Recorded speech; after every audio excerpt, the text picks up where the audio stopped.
second book of Samuel, chapter 1, report of Saul's death.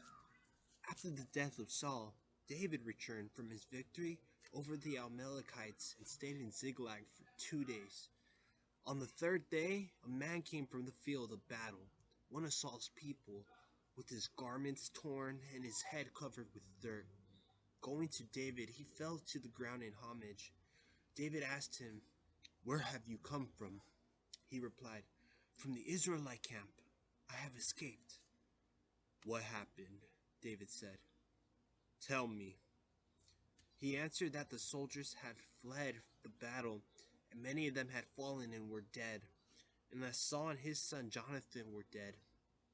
Then David said to the youth who was reporting to him, "How do you know that Saul and his son Jonathan are dead?" The youth reporting to him said, "I happened to find myself on Mount Gilboa, and saw Saul leaning on his spear, with chariots and horsemen closing in on him. He turned around and saw me and called me to him. When I said, 'Here I am,' he asked me, 'Who are you?' And I replied, 'An Amalekite.' Then he said to me, 'Stand over me, please, and put me to death, for I am in great suffering, but still alive.' So I stood over him and put him to death, for I knew that he could not survive his wound. I removed the crown from his head and the armlet from his arm, and brought them here to my lord." David seized his garments and tore them, and so did all the men who were with him. They mourned and wept and fasted until evening for Saul and his son Jonathan, and for the people of the Lord and the house of Israel, because they had fallen by the sword. David said to the youth who had reported to him, "Where are you from?" He replied, "I am the son of a resident alien, an Amalekite." David said to him, "How is it that you were not afraid to put forth your hand to desecrate the Lord's anointed?" David then called one of the attendants and said to him, "Come, strike him down." So he struck him, and he died. David said to him, "Your blood is on your head. For you testified against yourself when you said, 'I put the Lord's anointed to death.'" Lament for Saul and Jonathan. Then David chanted this lament for Saul and his son Jonathan. He commanded that it might be taught to the Judahites, for it is recorded in the book of Jeshar. "Alas, the glory of Israel, slain upon your heights. How can the warriors have fallen? Do not report it in Gath, as good news in Ashkelon streets. Lest Philistine women rejoice, lest the women of the uncircumcised exult. O mountains of Gilboa, upon you be neither dew nor rain, nor surging from the deeps. Defiled there the warrior's shields, the shield of Saul, no longer anointed with oil. From the blood of the stain, from the bodies of the warriors, the bow of Jonathan did not turn back, nor the sword of Saul return unstained. Saul and Jonathan, beloved and dear, separated neither in life nor death, swifter than eagles, stronger than lions. Women of Israel, weep over Saul, who clothed you in scarlet and in finery, covered your clothing with ornaments of gold. How can the warriors have fallen in the thick of battle? Jonathan, slain upon your heights. I grieve for you, Jonathan, my brother. Most dear you have been to me, most wondrous your love to me than the love of women. How can the warriors have fallen? The weapons of war have perished." Chapter 2. David is anointed king. After this, David inquired of the Lord, "Shall I go up into one of the cities of Judah?" The Lord replied to him, "Go up." Then David asked, "Where shall I go?" He replied, "To Hebron." So David went up there with his 2 wives, Ahinoam of Jezreel, and Abigail, the wife of Nabal of Carmel. David also brought up his men with their families, and they dwelt in the towns of Hebron. Then the men of Judah came there and anointed David king over the house of Judah. A report reached David that the people of Jabesh Gilead had buried Saul. So David sent messengers to the people of Jabesh Gilead and said to them, "May you be blessed by the Lord for having done this kindred to your lord Saul and burying him. And now may the Lord show you kindness and fidelity. For my part, I will show generosity to you for having done this. So take courage and prove yourselves valiant. For though your lord Saul is dead, the house of Judah has anointed me king over them." 4. The reign of David. Ishmael, king of Israel. Abner, son of Ner, captain of Saul's army, took Ishmael, son of Saul, and brought him over to Mahanaim, where he made him king over Gilead, the Asherites, Jezreel, Ephraim, Benjamin, and the rest of Israel.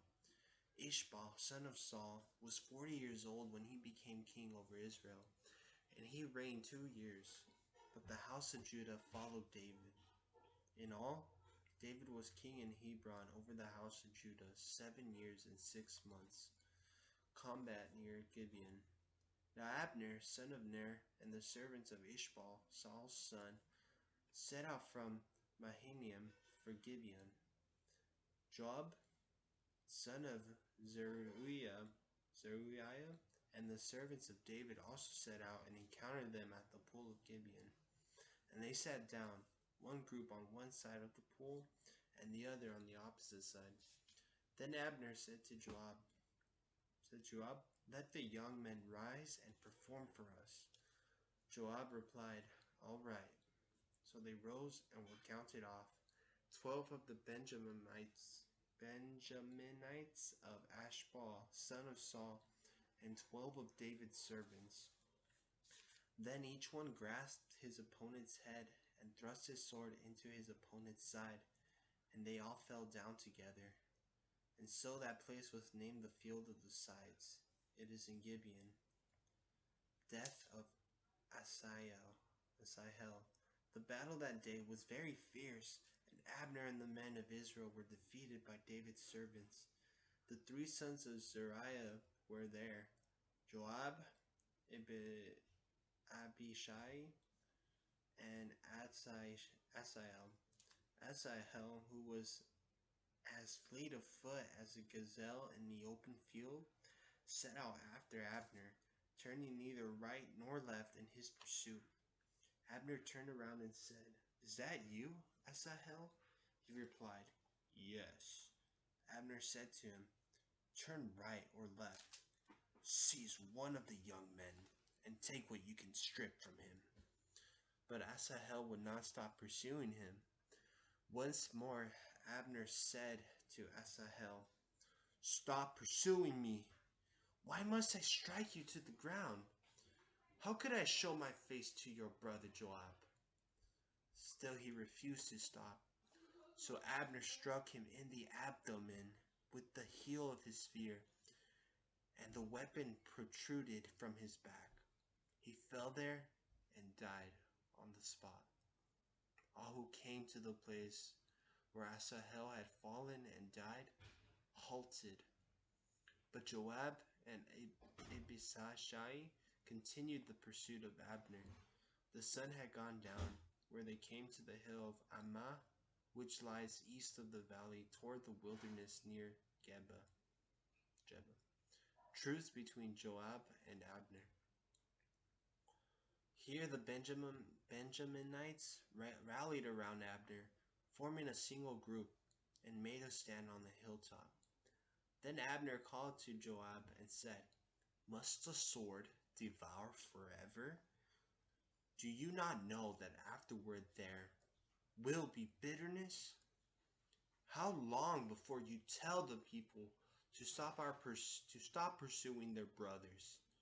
Joab replied, "As God lives, if you had not spoken, it would not be morning before the people would be stopped from pursuing their brothers." Joab then sounded the horn, and all the people came to a halt, pursuing Israel no farther and fighting no more. Abner and his men marched all night long through the Arabah, crossed the Jordan, marched all through the morning, and came to Mahanaim. Joab, coming from the pursuit of Abner, assembled all the men. 19 other servants of David were missing, besides Asahel. But David's servants had struck down and killed 360 men of Benjamin, followers of Abner. They took up Asahel and buried him in his father's tomb in Bethlehem. Joab and his men made an all-night march, and dawn found them in Hebron. Chapter 3. There followed a long war between the house of Saul and the house of David, in which David grew ever stronger, but the house of Saul ever weaker. Sons born in Hebron. Sons were born to David in Hebron. His firstborn, Amnon of Ahinoam from Jezreel.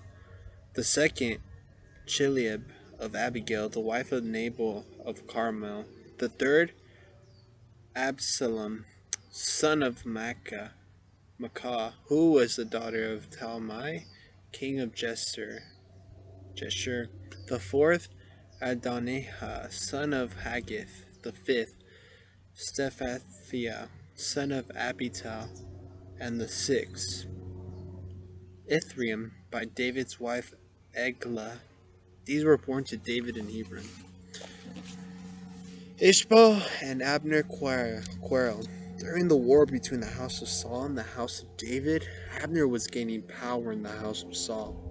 Now Saul had a concubine, Rizpah, the daughter of Aiah, and Ashbal, son of Saul, said to Abner, "Why have you slept with my father's concubine?"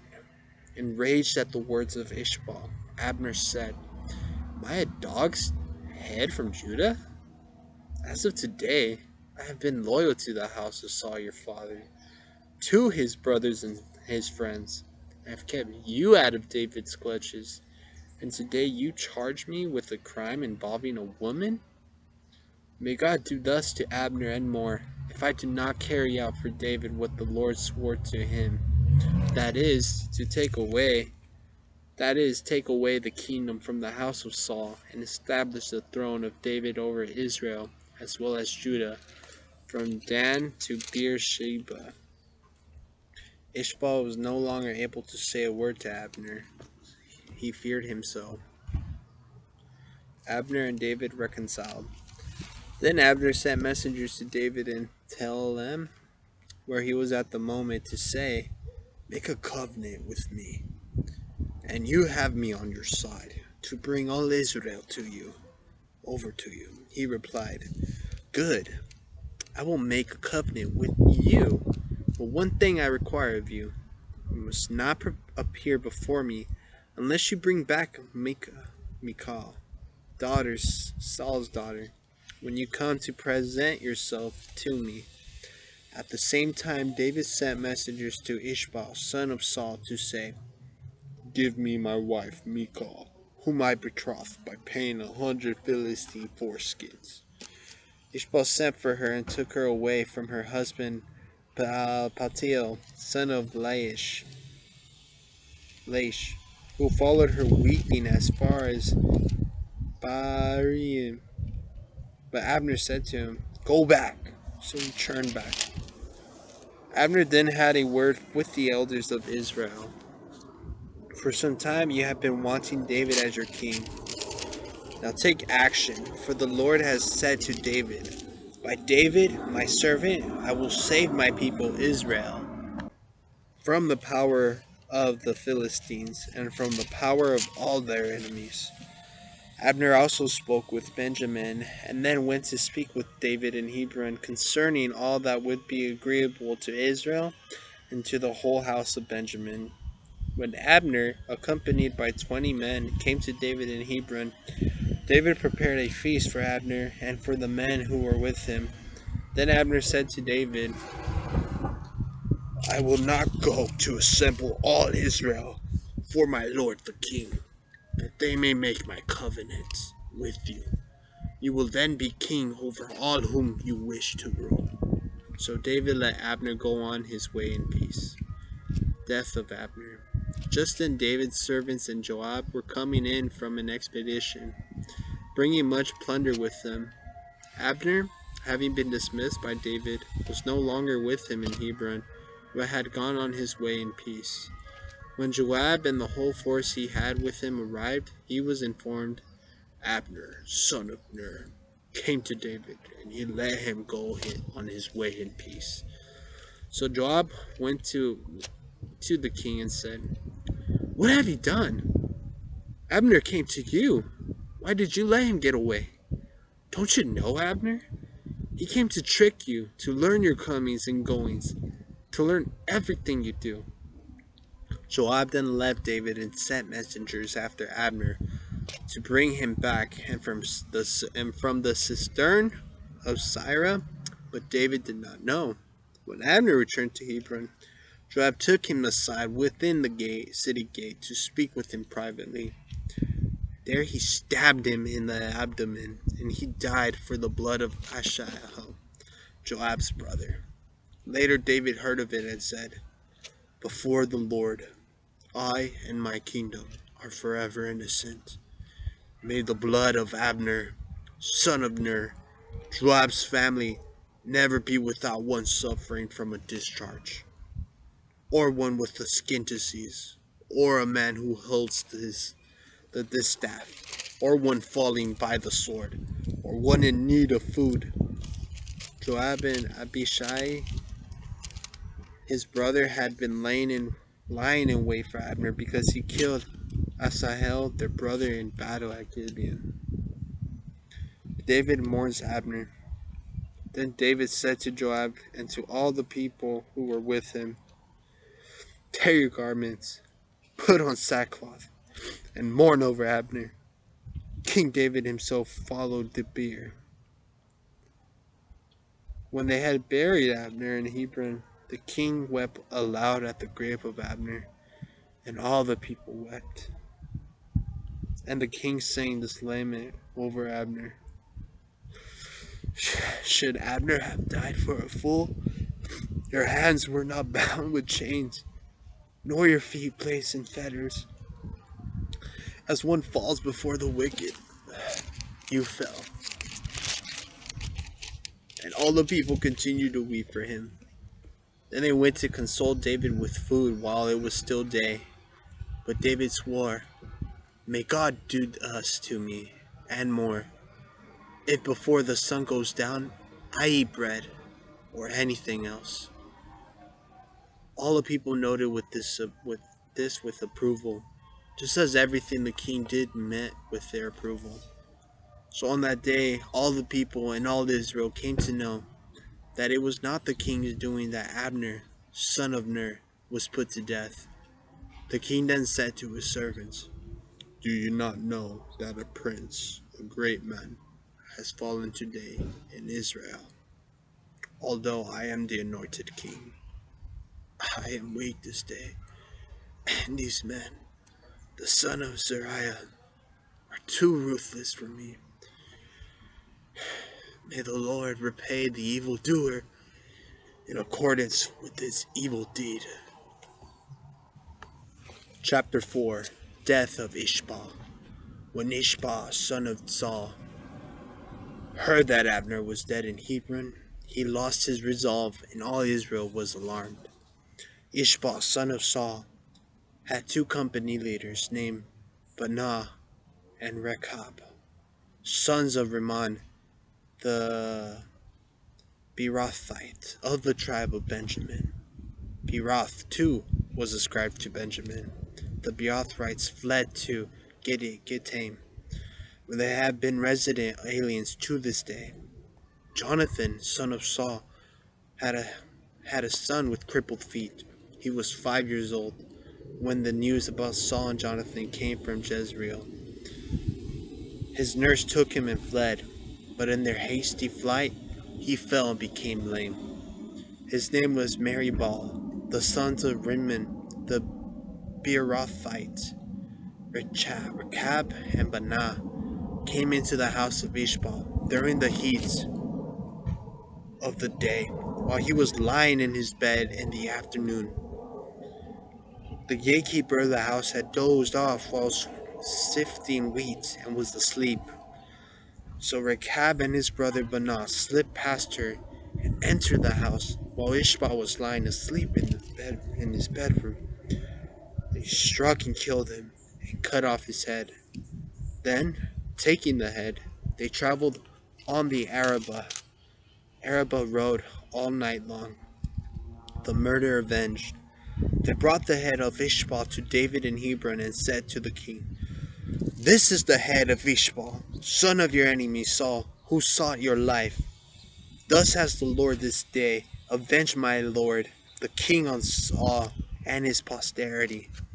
But David replied to Rechab and his brother Baanah, sons of Rimmon the Beerothite, "As the Lord lives, who rescued me from every distress, the man who reported to me, Saul is dead, and thought he was bringing good news, that man I seized and killed in Ziklag.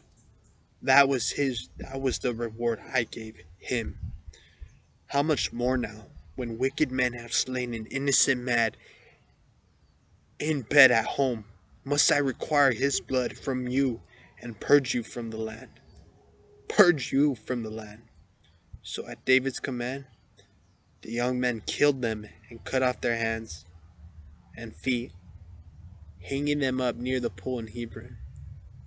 When he took the head of Ishmael and buried it in Abner's grave in Hebron. Chapter 5. David, king of Israel. All the tribes of Israel came to David in Hebron, and they said, "Look, we are your bone and your flesh. In days past, when Saul was still our king, you were the one who led Israel out in all its battles and brought it back. And the Lord said to you, 'You shall shepherd my people Israel. You shall be ruler over Israel.'" Then all the elders of Israel came to the king in Hebron, and at Hebron King David made a covenant with them in the presence of the Lord, and they anointed David king over Israel.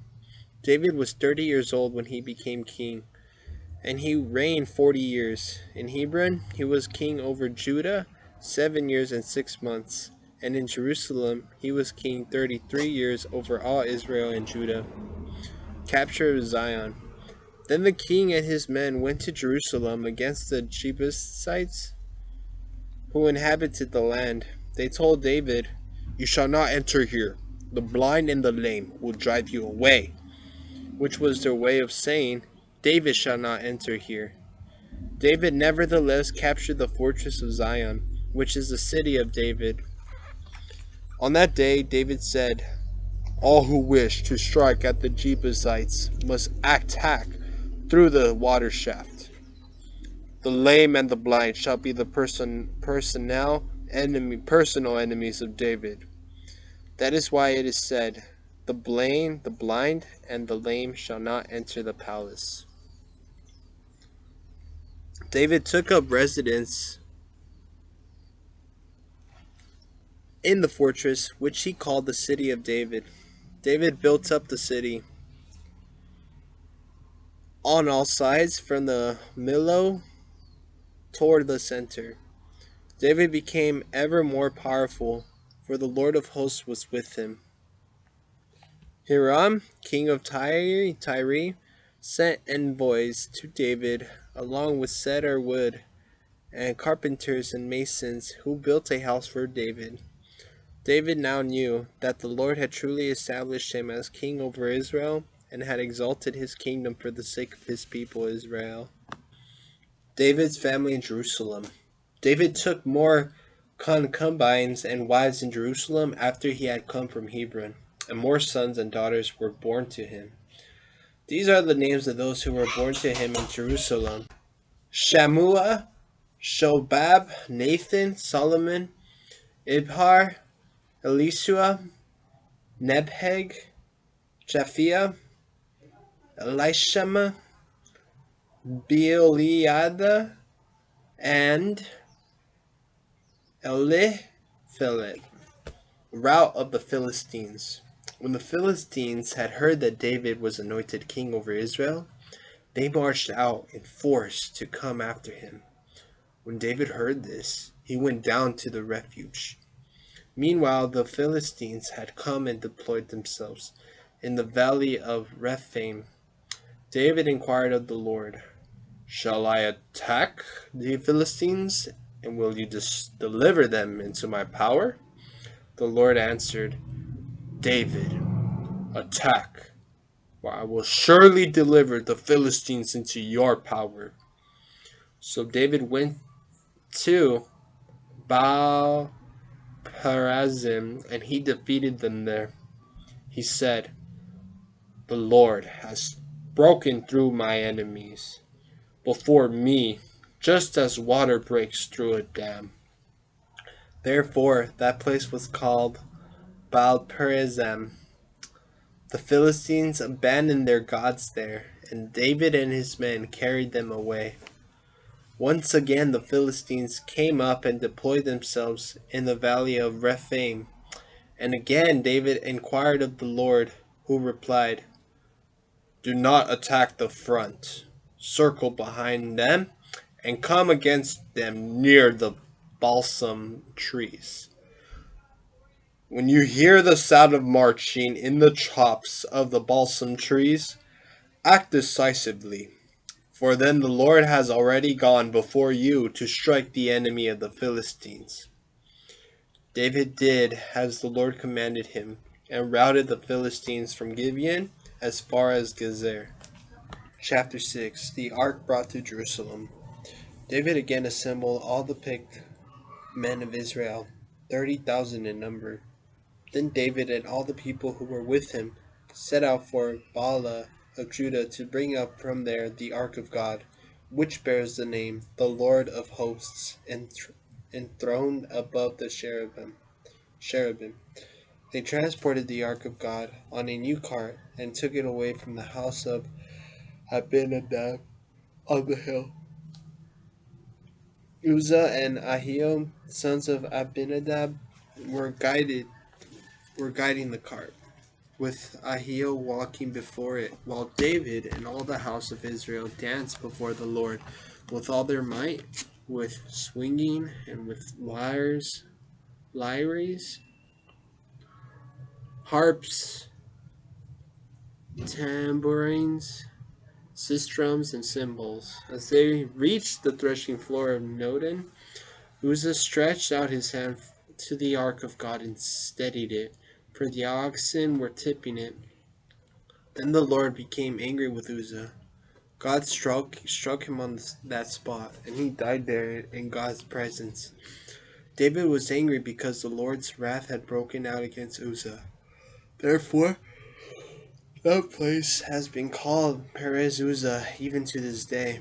David became frightened of the Lord that day, and he said, "How can the ark of the Lord come to me?" So David was unwilling to take the ark of the Lord with him into the city of David. David deposited it instead at the house of Obed Edom the Gittite. The ark of the Lord remained in the house of Obed Edom the Gittite for 3 months, and the Lord blessed Obed Edom and all his household.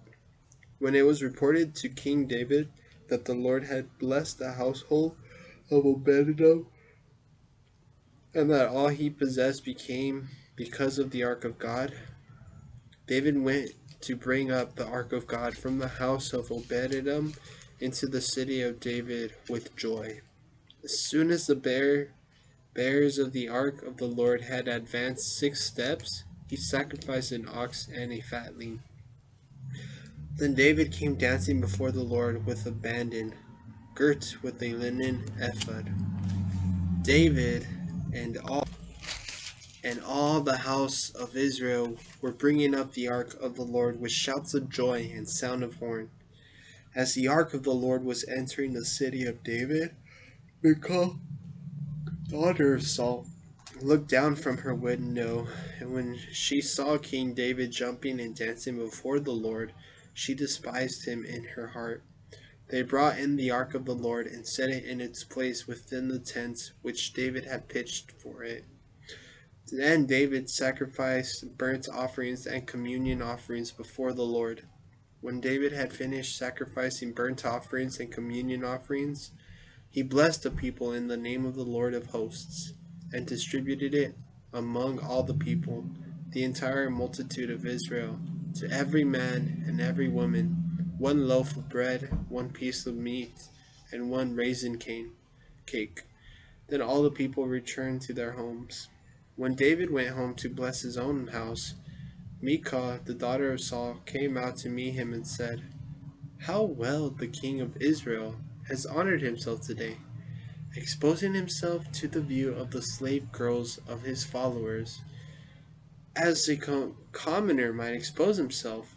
But David replied to Michal, "I was dancing before the Lord, as the Lord lives, who chose me over your father and all his house when he appointed me ruler over the Lord's people, Israel.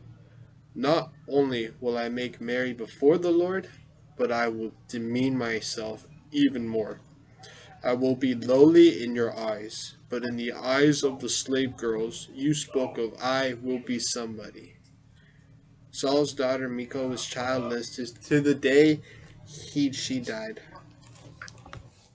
Chapter 7. The Oracle of Nathan. After the king had taken up residence in his house, and the Lord had given him rest from his enemies on every side, the king said to Nathan the prophet, "Here I am, living in a house of cedar, but the ark of God dwells in a tent." Nathan answered the king, "Whatever it is in your heart, go and do, for the Lord is with you." But that same night the word of the Lord came to Nathan, "Go and tell David my servant, thus says the Lord, is it you who would build me a house to dwell in? I have never dwelt in a house from the day I brought Israel up from Egypt to this day, but I have been going about in a tent or a tabernacle. As long as I have wandered about among the Israelites, did I ever say a word to any of the judges whom I commanded to shepherd my people Israel? Why have you not built me a house of cedar? Now then, speak thus to my servant David. Thus says the Lord of hosts, I took you from the pasture, from following the flock, to become ruler over my people Israel. I was with you wherever you went, and I cut down all your enemies before you, and I will make your name like that of the greatest on earth. I will assign a place for my people Israel, and I will plant them in it to dwell there.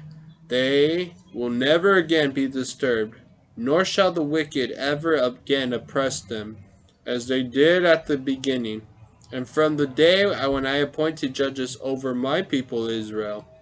I will give you rest from all your enemies. Moreover, the Lord also declares to you that the Lord will make a house for you. When your days have been completed and your rest with your ancestors, I will raise you up, your offspring after you, sprung from your loins, and I will establish his kingdom. He it is who shall build a house for my name, and I will establish his royal throne forever. I will be a father to him, and he shall be a son to me.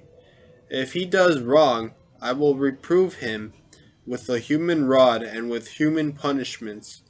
But I will not withdraw my favor from him, as I withdrew it from Saul, who was before you. Your house and your kingdom are firm forever before me. Your throne shall be firmly established forever. In accordance with all these words and this whole vision, Nathan spoke to David. David's thanksgiving. Then the king David went in and sat in the Lord's presence and said, Who am I, Lord God? And what is my house, that you should have ever brought me so far? And yet even this is too little in your sight, Lord God. where you have made a promise regarding your servant's house, reaching into the future, and giving guidance to the people, Lord God. What more can David say to you? You know, your servant, Lord God. For your servant's sake, and as you have had at your servants, had at heart, you have brought about this whole magnificent disclosure to your servant. Therefore, great are you, Lord God. There is no one like you, no God but you, as we have always heard. What other nation on earth is there like your people Israel? What God has ever led a nation, redeeming it as his people, and making a name by great and awesome deeds, as you drove out the nations and their gods before your people, whom you redeemed for yourself from Egypt? You have established for yourself your people Israel as your people forever, and you, Lord, have become their God. Now, Lord God, confirm the promise that you have spoken concerning your servant and his house forever. Bring about what you have promised, so that your name may be forever great. People will say, the Lord of hosts is God over Israel, when the house of your servant David is established in your presence. Because you, Lord of hosts, God of Israel, have revealed to your servant, I will build you a house. Your servant now finds the courage to make this prayer before you. Since you, Lord God, are truly God, and your words are truth, and you have made this generous promise to your servant, do then, bless the house of your servant, that it may be in your presence forever. Since you, Lord God, have promised, and by your blessing the house of your servant shall be blessed forever. Chapter 8. Summary of David's wars. After this, David defeated the Philistines and subdued them, and David took from the Philistines. He also defeated Moab and measured them with a line, making them lie down on the ground. He measured 2 lengths of line for death and a full length for life. Thus the Moabites became subject to David, paying tribute. David then also defeated Hadadezer, son of Rehab, king of Zobah, when he went to re-establish his dominion at the river. David captured from him 1,700 horsemen and 20,000 foot soldiers. David hamstrung all the chariot horses, but left 100 for his chariots. The Arameans of Damascus came to help Hadadezer, the king of Zobah, but David also defeated 22,000 of them in Aram. David then placed garrisons in the Damascus region of Aram, and the Arameans became David's subjects, paying tribute. The Lord brought David victory in all his undertakings. David took the golden shields that were carried in Hadadezer's attendants and brought them to Jerusalem. These Shishak, king of Egypt, took away when he came to Jerusalem in the days of Rehoboam, son of Solomon. From Teba and Berothai, cities of Hadadezer, King David removed a very large quantity of bronze. When Toi, king of Hamath, heard that David had defeated the entire army of Hadadezer, Toi sent his son Hadoram to wish King David well and to congratulate him on having waged a victorious war against Hadadezer, for Hadadezer had been at war with Toi. Hadoram also brought with him articles of silver, gold, and bronze. These also King David consecrated to the Lord, along with the silver and gold that he had taken for this purpose from all the nations he had subdued. These also King David consecrated to the Lord, along with the silver and gold that he had taken for this purpose from all the nations he had subdued, from Edom, Moab, the Ammonites, the Philistines, and Amalek, and from the spoils of Hadazer, son of Rehab, king of Zobah. On his return, David made a name for himself by defeating 8,000 Edomites in the valley of Salt.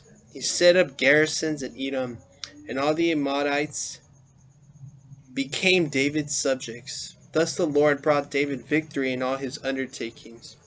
David's officials. David was king over all Israel. He dispensed justice and right to all his people. Joab, son of Zeruiah, was in command of the army. Jehoshaphat, son of Ahilud, was counselor. Zadok, son of Ahithob, and Ahimelech, son of Abiathar, were priests. Shavsha was scribe. Benaiah, son of Jehoiada,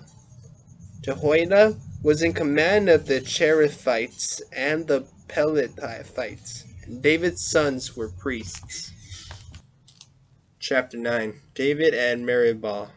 David asked, "Is there any survival of Saul's house to whom I may show kindness for the sake of Jonathan?" Now there was an official of the house of Saul named Zeba. He was summoned to David, and the king asked him, "Are you Zeba?" He replied, "Your servant." Then the king asked, "Is there any survivor of Saul's house to whom I may show God's kindness?" Zeba answered the king, "There is still Jonathan's son, the one whose feet are crippled." The king asked him, "Where is he?" And Zeba answered the king, "He is in the house of Machir, son of Ammiel, and Lodebar." So King David sent for him, and he had him brought from the house of Machir, son of Ammiel, from Lodebar. When Meribah, son of Jonathan, son of Saul, came to David, he fell face down in homage. David said, "Meribah," and he answered, "Your servant."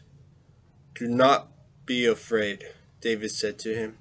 "I will surely be kind to you for the sake of Jonathan your father. I will restore to you all the lands of Saul your grandfather, and you shall eat at my table always." Bowing low, he answered, "What am I? Your servant, that you should pay attention to a dead dog like me?" The king then called Zeba, Saul's attendant, and said to him, "All that belonged to Saul and to his entire house I am giving you to your lord's son. You and your sons and servants must till the land for him. You shall bring in the produce, which shall be food for your lord's household to eat. But Meribah, your lord's son, shall always eat at my table." Now Zeba had 15 sons and 20 servants. Zeba answered the king, "Whatever my lord the king commands his servants, so shall your servant do." And so Meribah ate at David's table like one of the king's sons. Meribah had a young son whose name was Micah, and all the tenants of Zeba's household worked for Meribah. But Meribah lived in Jerusalem because he always ate at the king's table. He was lame in both feet. Chapter 10. Campaigns against Amman. After this, the king of the Ammonites died, and Hanun his son succeeded him as king. David said, "I will show kindness to Hanun, the son of Nahash, as his father showed kindness to me." Therefore David sent his servants to Hanun to console him concerning his father. But when David's servants had entered the land of the Ammonites, the Ammonite princes said to their lord Hanun, "Do you think David is doing this, sending you these counselors to honor your father? Is it not rather to explore the city, to spy on it, and to overthrow it, that David has sent his servants to you?" So Hanun seized David's servants, shaved off half their beards, cut away the lower halves of their garments at the buttocks, and sent them away. David was told of it, and he sent word for them to be intercepted, for the men had been greatly disgraced. "Remain at Jericho," the king told them, "until your beards have grown again. Then come back here."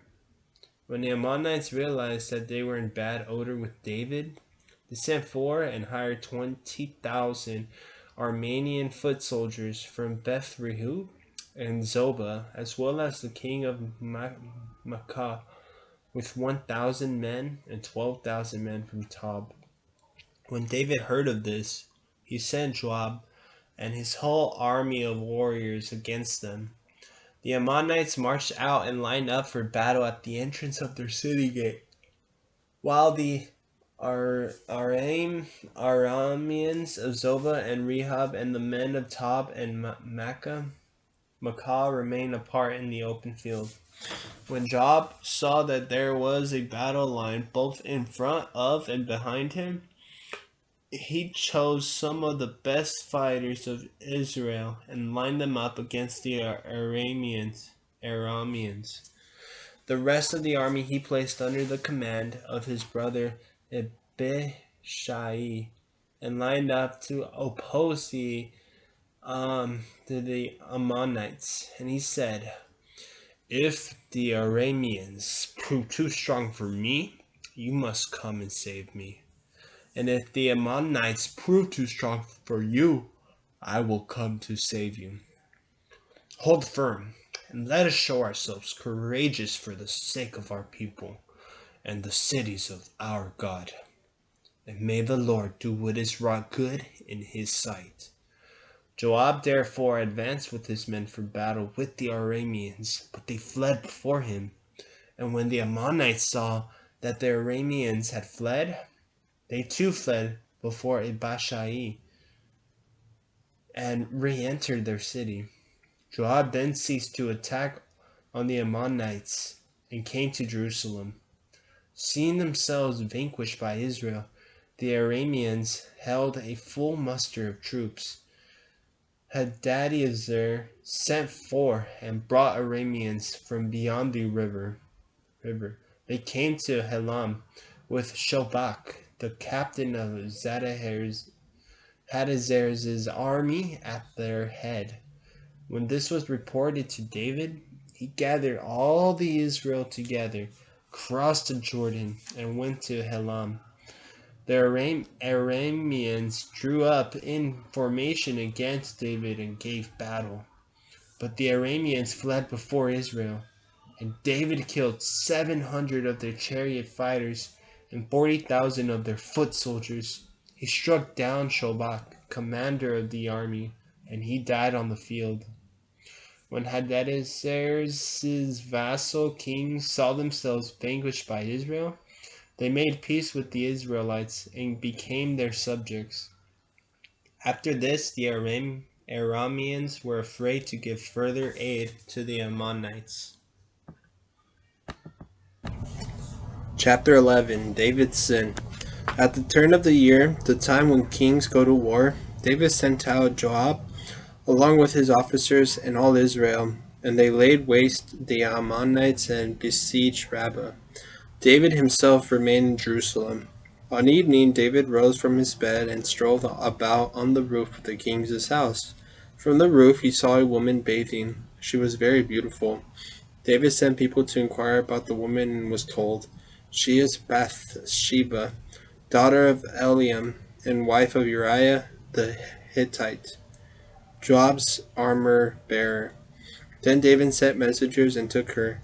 When she came to him, he took her to bed at a time when she was just purified after her period, and she returned to her house. But the woman had become pregnant.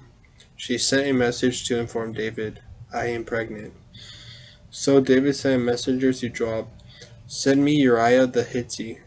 Joab sent Uriah to David, and when he came, David asked him how Joab was, how the army was, and how the war was going. And Uriah answered that all was well. David then said to Uriah, "Go down to your house and bathe your feet." Uriah left the king's house, and a portion from the king's table was sent after him. But Uriah slept at the entrance of the king's house with the other officers of his lord, and did not go down to his own house. David was told, "Uriah has not gone down to his house." So he said to Uriah, "Have you not come from a journey? Why, then, did you not go down to your house?" Uriah answered David, "The ark and Israel and Judah are staying in tents, and my lord Joab and my lord's servants are encamped in the open field. Can I go home to eat and to drink and to sleep with my wife? As the Lord lives and as you live, I will do no such thing." Then David said to Uriah, "Stay here today also, and tomorrow I will send you back." So Uriah stayed in Jerusalem that day. On the following day, David summoned him, and he ate and drank with David, who got him drunk. But in the evening he went out to sleep on his bed among his lord's servants, and did not go down to his house. The next morning David wrote a letter to Joab, which he sent by Uriah. This is what he wrote in the letter: "Place Uriah up front, where the fighting is fierce. Then pull back and leave him to be struck down dead." So while Joab was besieging the city, he assigned Uriah to a place where he knew the defenders were strong. When the men of the city made a sortie against Joab, some officers of David's army fell, and Uriah the Hittite also died. Then Joab sent David a report of all the details of the battle, instructing the messenger, "When you have finished giving the king all the details of the battle, the king may become angry and say to you, 'Why did you not go near the city to fight? Did you not know that they would shoot from the wall above? Who killed Abimelech, son of Jerubbaal? Was it not a woman who threw a millstone down on him from the wall above, so that he died in Thebez? Why did you go near the wall? Then you in turn are to say, 'Your servant Uriah the Hittite is also dead.'" The messenger set out, and on his arrival he reported to David everything Joab had sent him to tell. He told David, "The men had the advantage over us, and came out into the open against us, but we pushed them back to the entrance of the city gate. Then the archers shot at your servants from the wall above, and some of the king's servants died. And your servant Uriah the Hittite is also dead." David said to the messenger, "This is what you shall say to Joab: 'Do not let this be a great evil in your sight, for the Lord devours now here and now there. Strengthen your attack on the city and destroy it. Encourage him.'" When the wife of Uriah heard that her husband had died, she mourned her lord. But once the mourning was over, David sent for her and brought her into his house. She became his wife and bore him a son. But in the sight of the Lord, what David had done was evil. Chapter 12. Nathan's Parable.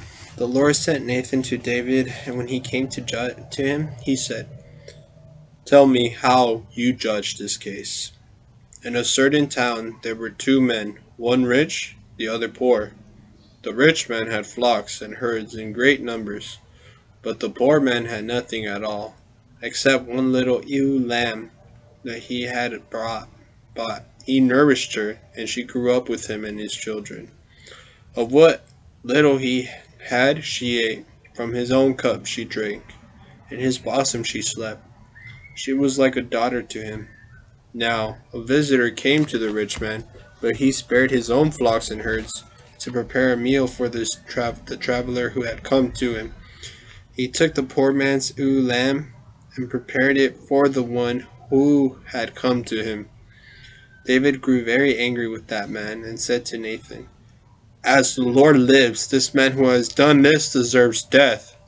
He shall make foretold restitution for the lamb, because he has done this and was unsparing." Then Nathan said to David, "You are the man." Nathan's indictment. Thus says the Lord God of Israel, "I anointed you king over Israel. I delivered you from the land of Saul, from the hand of Saul. I gave you your lord's house and your lord's wives for your own. I gave you the house of Israel and of Judah. And if this were not enough, I could count up for you still more. Why have you despised the Lord and done what is evil in his sight? You have cut down Uriah the Hittite with the sword. His wife you took as your own, and him you killed with the sword of the Ammonites. Now, therefore, the sword shall never depart from your house, because you have despised me, and have taken the wife of Uriah the Hittite to be your wife. Thus says the Lord, I will bring evil upon you out of your own house. I will take your wives before your very eyes, and I will give them to your neighbor. He shall lie with your wives in broad daylight. You have acted in secret, but I will do this in the presence of all Israel, in the presence of the sun itself. David's repentance. Then David said to Nathan, I have sinned against the Lord. Nathan answered David, For his part, the Lord has removed your sin. You shall not die. But since you have utterly spurned the Lord by this deed, the children born to you will surely die. Then Nathan returned to his house. The Lord struck the child that the wife of Uriah had borne to David, and it became desperately ill. David pleaded with God on behalf of the children of the child. He kept a total fast and spent the night lying on the ground, clothed in sackcloth. The elders of his house stood beside him to get him to rise from the ground, but he would not, nor would he take food with them. On the seventh day the child died. David's servants were afraid to tell him that the child was dead, for they said, When the child was alive, we spoke to him, but he would not listen to what we said. How can we tell him the child is dead? He may do some harm. But David noticed his servants whispering among themselves, and realized that the child was dead. He asked his servants, Is the child dead? They said, Yes. Rising from the ground, David washed and anointed himself, and changed his clothes. Then he went to the house of the Lord and worshipped. He returned to his own house and asked for food. They set it before him, and he ate. His servants said to him, What is this you are doing? While the child was living, you fasted and wept and kept vigil. Now that the child is dead, you rise and take food. He replied, While the child was living, I fasted and wept, thinking, Who knows? The Lord may grant me the child life, but now he is dead. Why should I fast? Can I bring him back again? I shall go to him, but he will not return to me. Then David consoled Bathsheba, his wife. He went and slept with her, and she conceived and bore him a son, who was named Solomon. The Lord loved him, and sent the prophet Nathan to name him Jedidiah, on behalf of the Lord. End of the Ammonite War.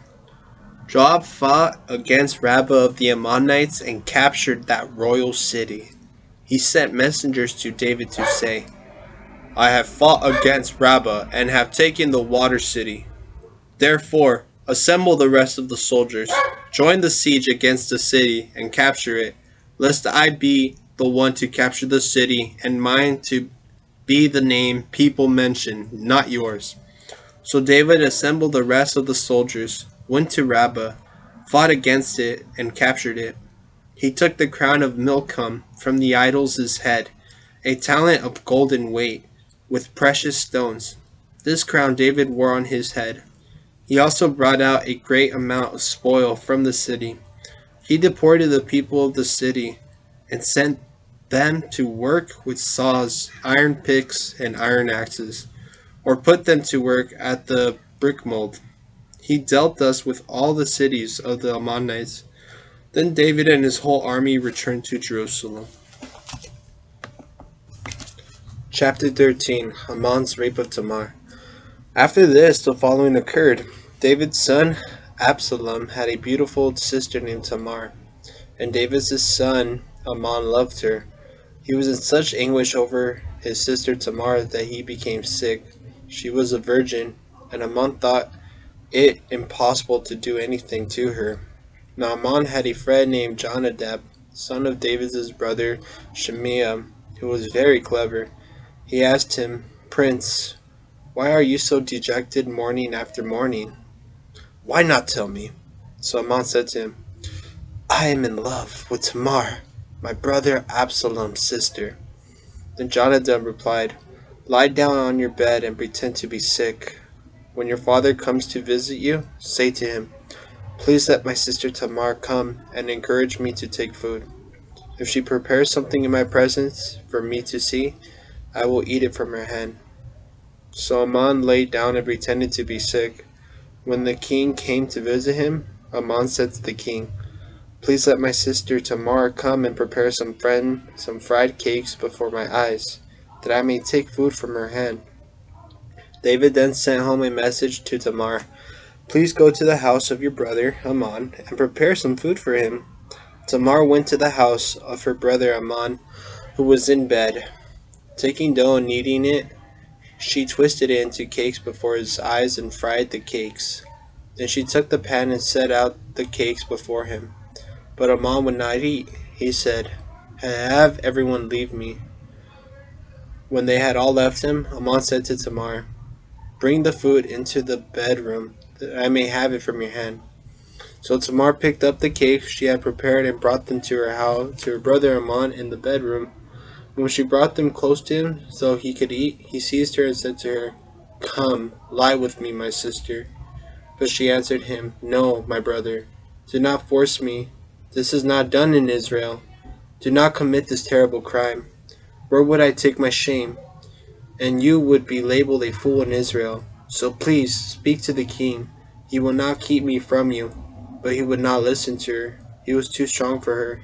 He forced her down and raped her. Then Amon felt intense hatred for her. The hatred he felt for her far surpassed the love he had for her. Amon said to her, Get up, leave. She replied, No, brother, because sending me away would be far worse than this evil thing you have done to me. He would not listen to her, but called a youth who was his attendant and said, Send this girl outside away from me, and bar the door after her. Now she had on a long tunic, for that is how virgin princesses dressed in golden days. When her attendant put her out and barred the door after her, Tamar put ashes on her head and tore the long tunic in which she was clothed. Then, putting her hands to her head, she went away crying loudly. Her brother Absalom said to her, Has your brother Amnon been with you? Keep still now, my sister. He is your brother. Do not take this so to heart. So Tamar remained, devastated, in the house of her brother Absalom. King David, when he heard of the whole affair, became very angry. He would not, however, antagonize Amnon, his high-spirited son. He loved him because he was his firstborn. And Absalom said nothing, good or bad, to Amnon. But Absalom hated Amnon for having humiliated his sister Tamar. Absalom's plot. 2 years went by. It was sheep shearing time for Absalom in Baal-hazor near Ephraim, and Absalom invited all the king's sons. Absalom went to the king and said, Your servant has hired the shearers. Please, may the king come with all his servants to your servant. But the king said to Absalom, No, my son, all of us should not go, lest we be a burden to you. And though Absalom urged him, he would not go, but began to bid him goodbye. Absalom then said, If not you, then please let my brother Amnon come with us. The king asked him, Why should he go with you? But at Absalom's urging, the king sent Amnon and with him all his other sons. Absalom prepared a banquet fit for a king, but Absalom had instructed his attendants, Now watch! When Amnon is merry with wine, and I say to you, Kill Amnon, put him to death. Do not be afraid, for it is I who order you to do it. Be strong and act like warriors. Death of Amnon. When the attendants did to Amnon as Absalom had commanded, all the king's other sons rose up, mounted their mules, and fled. While they were still on the road, a report reached David. Absalom has killed all the king's sons, and not one of them is left. The king stood up, tore his garments, and lay on the ground. All his servants standing by him also tore their garments. But Jonadab, son of David's brother, Shemaiah, spoke up. Let not my lord think that all the young men, the king's sons, have been killed. Amman alone is dead, for Absalom was set on this ever since Amman humiliated his sister Tamar. Now let my lord the king not take so to heart that report. All the king's sons are dead. Amman alone is dead. Meanwhile, Absalom had taken flight.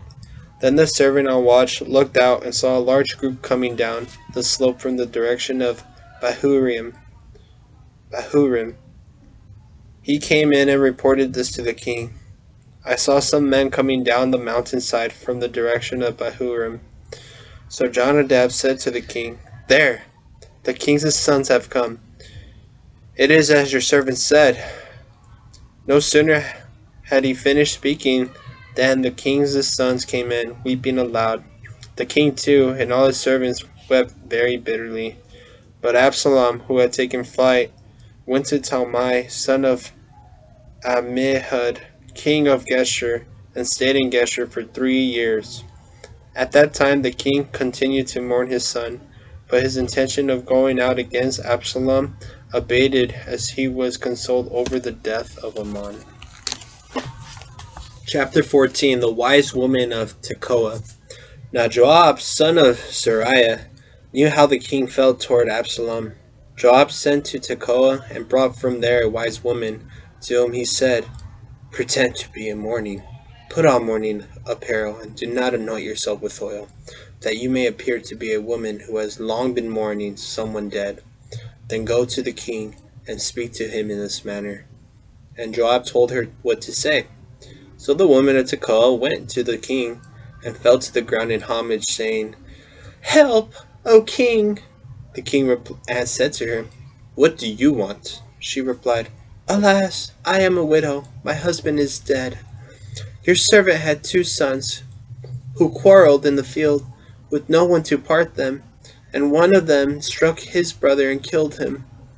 Then the whole clan confronted your servant and demanded, Give up the one who struck down his brother. We must put him to death, for the life of his brother whom he has killed. We must do away with the heir also. Thus they will quench my remaining hope, and leave my husband neither name nor posterity upon the earth. The king then said to the woman, Go home. I will issue a command on your behalf. The woman of Tekoa answered him, Upon me and my family be the blame, my lord king. The king and his throne are innocent.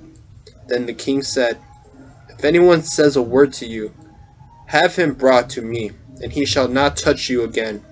But she said, Please, let the king remember the Lord your God, that the avenger of blood may not go too far in destruction, and that my son may not be done away with.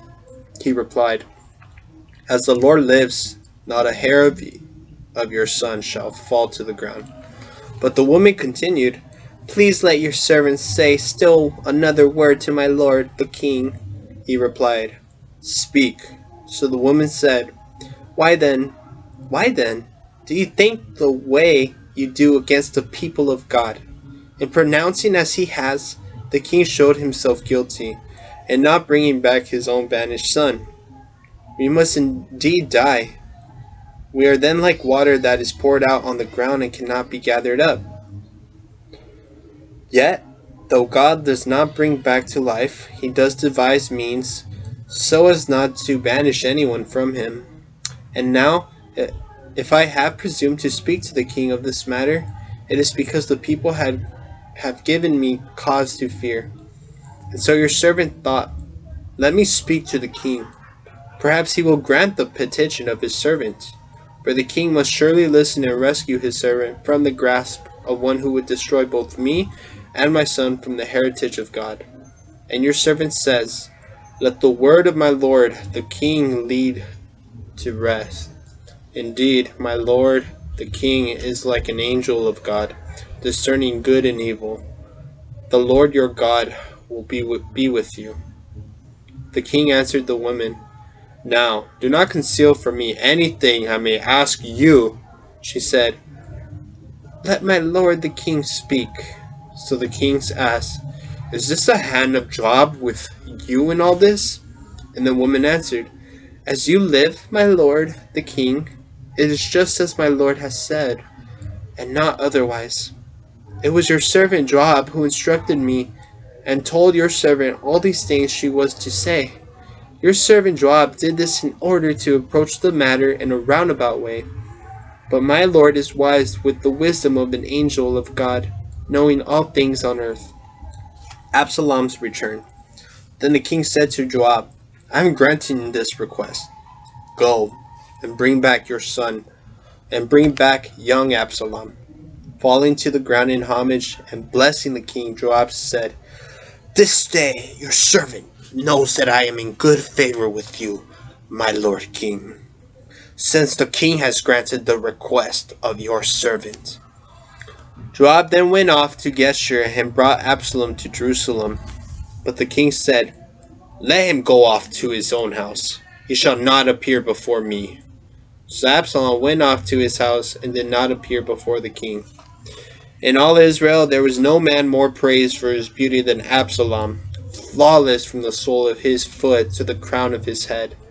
When he shaved his head, as he used to do at the end of every year, because his hair became too heavy for him, the hair weighed 200 shekels according to the royal standard. Absalom had 3 sons born to him, besides a daughter named Tamar, who was a beautiful woman. Absalom is pardoned. Absalom lived in Jerusalem for 2 years without appearing before the king. Then he sent a message asking Joab to send him to the king. But Joab would not come to him. Although he asked him a second time, Joab would not come. He therefore instructed his servants, You see Joab's field that borders mine, where he has barley. Go, set it on fire. And so Absalom's servants set the field on fire. Joab's farm hands came to him with torn garments and told him, Absalom's servants set your field on fire. Joab went to Absalom in his house and asked him, Why have your servants set my field on fire? Absalom answered Joab, I sent you a message. Come here, that I may send you to the king to say, Why did I come back from Geshur? I would be better off if I were still there. Now, let me appear before the king. If I am guilty, let him put me to death. Joab went to the king and reported this. The king then called Absalom. He came to him, and in homage fell on his face to the ground before the king. Then the king kissed Absalom. Chapter 15. Absalom's Ambition. After this, Absalom provided himself with chariots, horses, and a retinue of 50. Moreover, Absalom used to rise early and stand alongside the road leading to the gate. If someone had a lawsuit to be decided by the king, Absalom would call to him and say, From what city are you? And when he replied, Your servant is of such and such a tribe of Israel, Absalom would say to him, Your case is good and just, but there is no one to hear you in the king's name. And he would continue, If only I could be appointed judge in the land. Then everyone who has a lawsuit to be decided might come to me, and I would render him justice. Whenever a man approached him to show homage, he would extend his hand, hold him, and kiss him. By behaving in this way toward all the Israelites who came to the king for judgment, Absalom was stealing the heart of Israel. Conspiracy in Hebron. After a long period of 4 years, Absalom said to the king, Please let me go to Hebron and fulfill a vow I made to the Lord. For while living in Geshur and Aram, your servant made this vow. If the Lord ever brings me back to Jerusalem, I will worship him in Hebron. The king said to him, Go in peace. and he went off to Hebron. Then Absalom sent angels throughout the tribes of Israel to say, when you hear the sound of the horn, say, Absalom is king in Hebron. 200 men had accompanied Absalom from Jerusalem. They had been invited and went in all innocence, knowing nothing. Absalom also sent to Ahithophel the Gibeonite, David's counselor, an invitation to come from his town, Gilo, for the sacrifices he was about to offer. So the conspiracy gained strength, and the people with Absalom increased in numbers. David flees Jerusalem. An informant came to David with the report, the Israelites have given their hearts to Absalom, and they are following him. At this, David said to all his servants who were with him in Jerusalem, get up, let us flee, or none of us will escape from Absalom. Leave at once, or he will quickly overtake us, and then bring disaster upon us, and put the city to the sword. The king's servants answered him, whatever our lord, the king chooses to do, we are your servants. Then the king set out, accompanied by his entire household, except for 10 concubines, whom he left behind to care for the palace. As the king left the city, with all his officers accompanying him, they halted opposite the ascent of the Mount of Olives at a distance, while the whole army marched past him. David and Ittai, as all the Cherethites and Pelethites and the 600 Gittites and who had entered his service from that city were passing in review before the king. The king said to Ittai and Gitti, why should you also go with us? Go back and stay with the king, for you are a foreigner, and you, too, are an exile from your own country. You came only yesterday, and today shall I have you wander off with us wherever I have to go? Return and take your brothers with you, and may the Lord show you kindness and fidelity.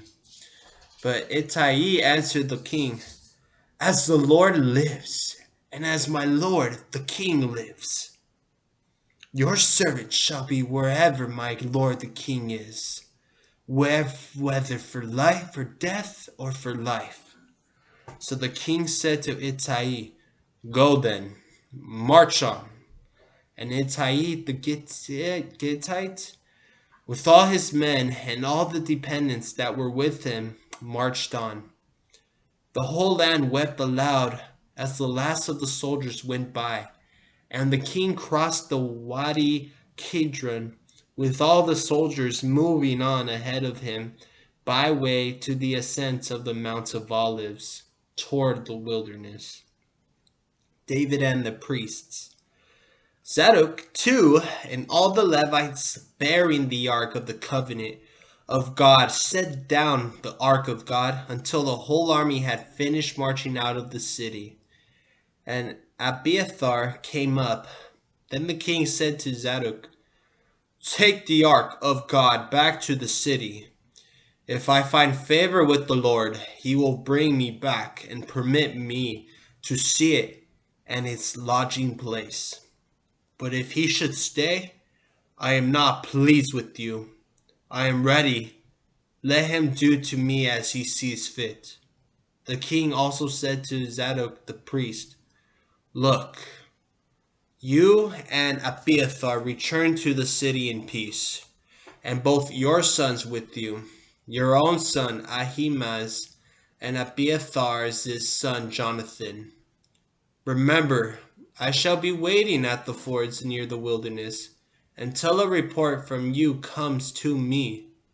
So Zadok and Abiathar took the ark of God back to Jerusalem and remained there. As David went up the ascent of the Mount of Olives, he wept without ceasing. His head was covered, and he was walking barefoot. All those who were with him also had their heads covered and were weeping as they went. When David was told, Ahithophel is among the conspirators with Absalom, he said, O Lord, turn the counsel of Ahithophel to folly. David and Hushai. When David reached the top where God was worshipped, Hushai the Archite was there to meet him, with garments torn and dirt upon his head. David said to him, If you come with me, you will be a burden to me. But if you return to the city and say to Absalom, Let me be your servant, O king. I was formerly your father's servant, but now will be yours. You will thwart for me, the counsel of Ahithophel. You will have the priests Zadok and Abiathar there with you. If you hear anything from the king's house, you shall report it to the priests Zadok and Abiathar, who have there with them their two sons, Zadok's son Ahimaaz and Abiathar's son Jonathan. Through them you shall send on to me whatever you hear. So David's friend Hushai went into the city, Jerusalem, as Absalom was about to enter it. Chapter 16, David and Zeba. David went to a little beyond the top and Zeba, the servant of Meribah, was there to meet him with saddled donkeys, laden with 200 loaves of bread, an ephah of cakes of pressed raisins, an ephah of summer fruits, and a skin of wine. The king said to Zeba, What are you doing with all of this? Zeba replied, The donkeys are for the king's household to ride on. The bread and summer fruits are for your servants to eat, and the wine to drink. Drink when they grow weary in the wilderness. Then the king said, And where is your lord's son? And Zeba answered the king, He is staying in Jerusalem. For he said, Today the house of Israel will restore to me my father's kingdom. The king therefore said to Zeba, So, everything Meribah had is yours. Then Zeba said, I pay you homage, my lord the king. May I find favor with you. David and Shimei. As the king David was approaching Bahiram, there was a man coming out. He was of the same clan as the house of Saul, and his name was Shimei, son of Gera. He kept cursing as he came out, and throwing stones at David and at all the King David's officers, even though all the soldiers, including the royal guard, were on David's right and on his left. Shimei was saying as he cursed, Get out! Get out! You man of blood, you scoundrel! The Lord has paid you back for all the blood shed from the family of Saul, whom you replaced as king. And the Lord has handed over the kingdom to your son Absalom. And now look at you. You suffer ruin because you are a man of blood. And Abishai, son of Zeruiah, said to the king, Why should this dead dog curse my lord the king? Let me go over and take off his head. But the king replied, What business is it of mine or of yours, son of Zeruiah, that he curses? Suppose the Lord has told him to curse David. Who then will dare to say, Why are you doing this? Then David said to Abishai and to all his servants, If my own son, who came forth from my loins, is seeking my life, how much more might the Benjaminite do so? Let him alone and let him curse, for the Lord has told him to. Perhaps the Lord will look upon my affliction and repay me with good for the curses he is uttering this day." David and his men continued on the road, while Shimei kept up with them on the hillside, all the while cursing and throwing stones and dirt as he went. The king and all the soldiers with him arrived at the Jordan, tired out, and stopped there to rest. Absalom's counselors. In the meantime, Absalom, with all the Israelites, entered Jerusalem, and Ahithophel was with him. When David's friend Hushai the Archite came to Absalom, he said to him, "Long live the king! Long live the king!" But Absalom asked Hushai, "Is this your devotion to your friend? Why did you not go with your friend?" Hushai replied to Absalom, "On the contrary, I am his home, whom the Lord and all this people and all Israel have chosen, and with him I will stay. Furthermore, as I was in attendance upon your father, so will I be before you. Whom should I serve, if not his son?" Then Absalom said to Ahithophel, "Offer your counsel on what we should do." Ahithophel replied to Absalom, "Go to your father's concubines, whom he left behind to take care of the palace. When all Israel hears how odious you have made yourself to your father, all those on your side will take courage." So a tent was pitched on the roof for Absalom, and Absalom went to his father's concubines in view of all Israel. Counsel of Ahithophel. Now the counsel given by Ahithophel at that time was as though one sought the word of God. Such was all the counsel of Ahithophel, both to David and to Absalom. Chapter 17.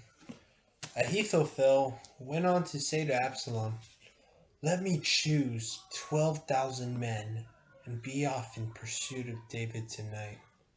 If I come upon him when he is weary and discouraged, I shall cause him panic, and all the people with him will flee, and I shall strike down the king alone.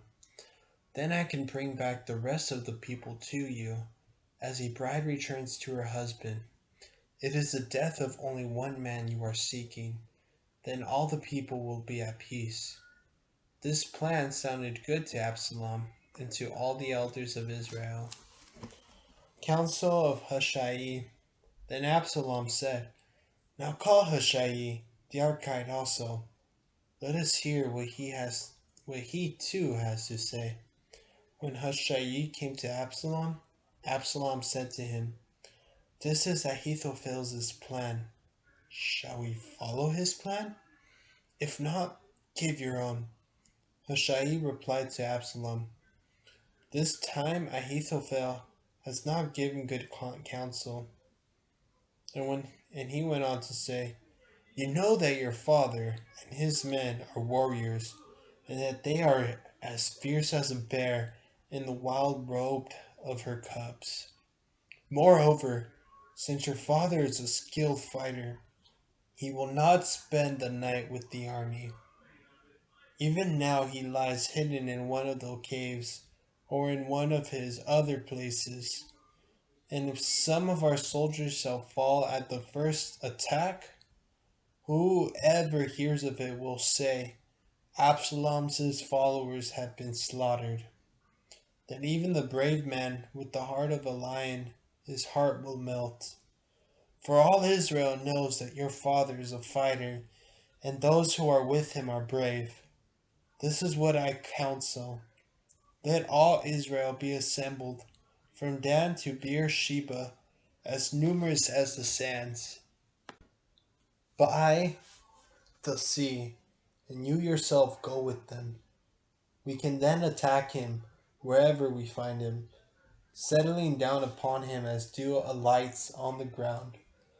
None shall survive, neither he nor any of his followers. And if he retires into a city, all Israel shall bring ropes to that city, and we can drag it into the gorge, so that not even a pebble of it can be found. Then Absalom and all the Israelites said, the counsel of Hushai the Archite is better than the counsel of Ahithophel. For the Lord has commanded that Ahithophel's this good counsel should be thwarted, so that he might bring Absalom to ruin.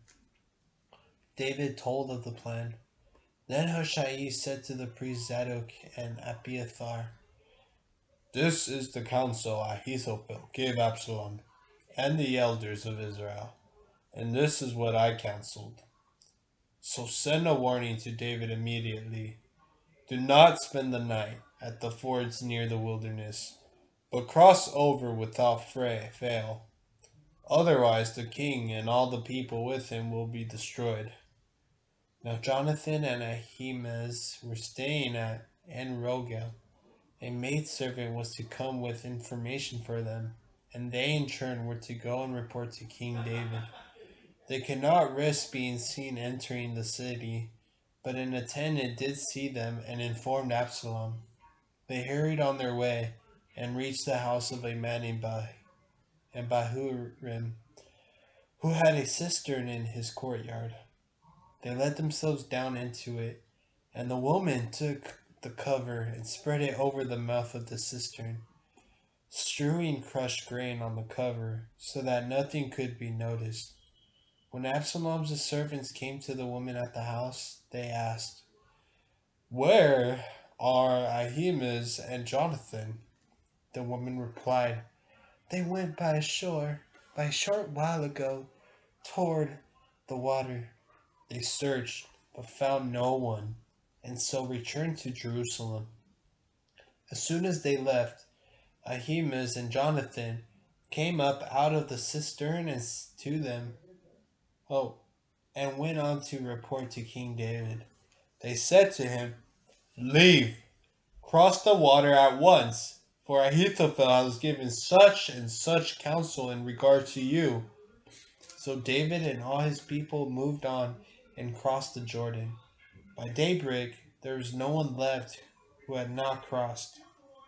When Ahithophel saw that his counsel was not acted upon, he saddled his donkey and departed, going to his home in his own city. Then, having left orders concerning his household, he hanged himself. And so he died and was buried in his father's tomb. Now David had arrived at Mahanaim, while Absalom crossed the Jordan, accompanied by all the Israelites. Absalom had put Amasa in command of the army in Joab's place. Amasa was the son of an Ishmaelite named Ithra, who had married Abigail, daughter of Jesse and sister Joab's mother Zeruiah. Israel and Absalom encamped in the land of Gilead. When David came to Mahanaim, Shobi, son of Naash from Rabbah of the Ammonites, Machir, son of Amiel from Lodebar, and Barzillai,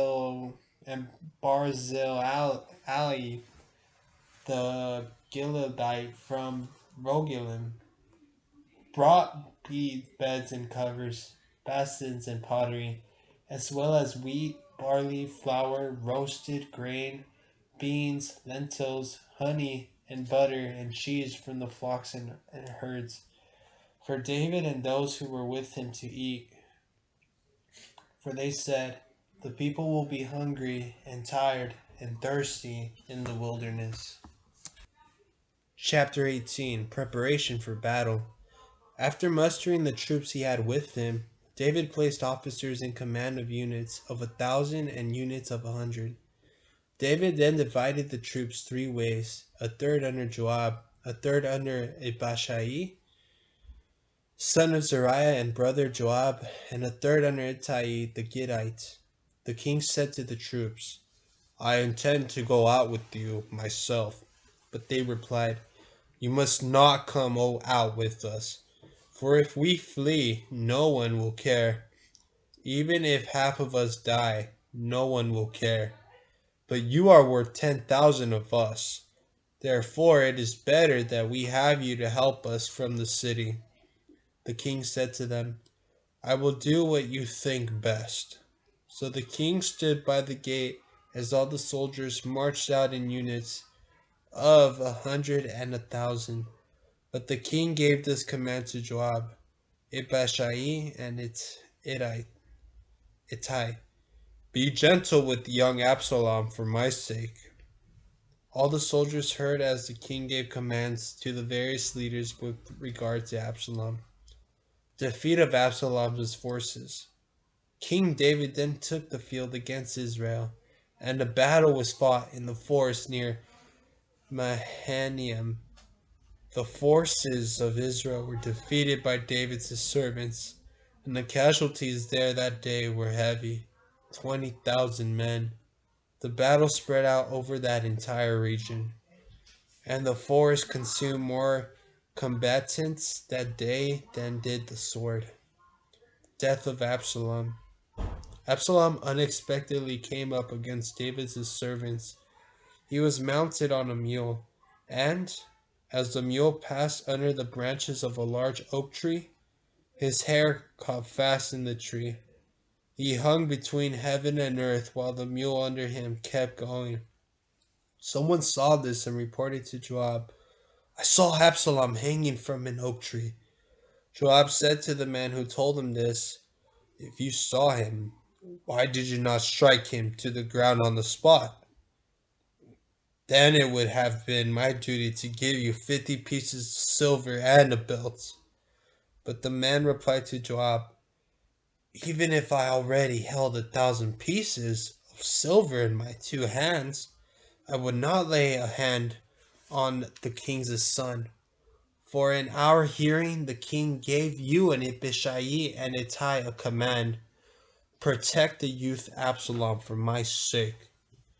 Had I been disloyal and killed him, it would all have come out before the king, and you would stand aloof." Joab replied, "I will not waste time with you in this way." And taking 3 pikes in hand, he thrust for the heart of Absalom. He was still alive in the tree when 10 of Joab's young armor bearers closed in on Absalom and killed him with further blows. Joab then sounded the horn, and the soldiers turned back from the pursuit of the Israelites, because Joab called them to halt. They took Absalom and cast him into a deep pit in the forest, and built up a very large mound of stones over him. And all the Israelites fled to their own tents. During his lifetime, Absalom had taken a pillar and set it up for himself in the king's valley, for he said, "I have no son to perpetuate my name." The pillar which he named for himself is called Absalom's monument to the present day. David told of Absalom's death. Then Ahimaaz, son of Zadok, said, "Let me run to take the good news to the king, that the Lord has set him free from the power of his enemies."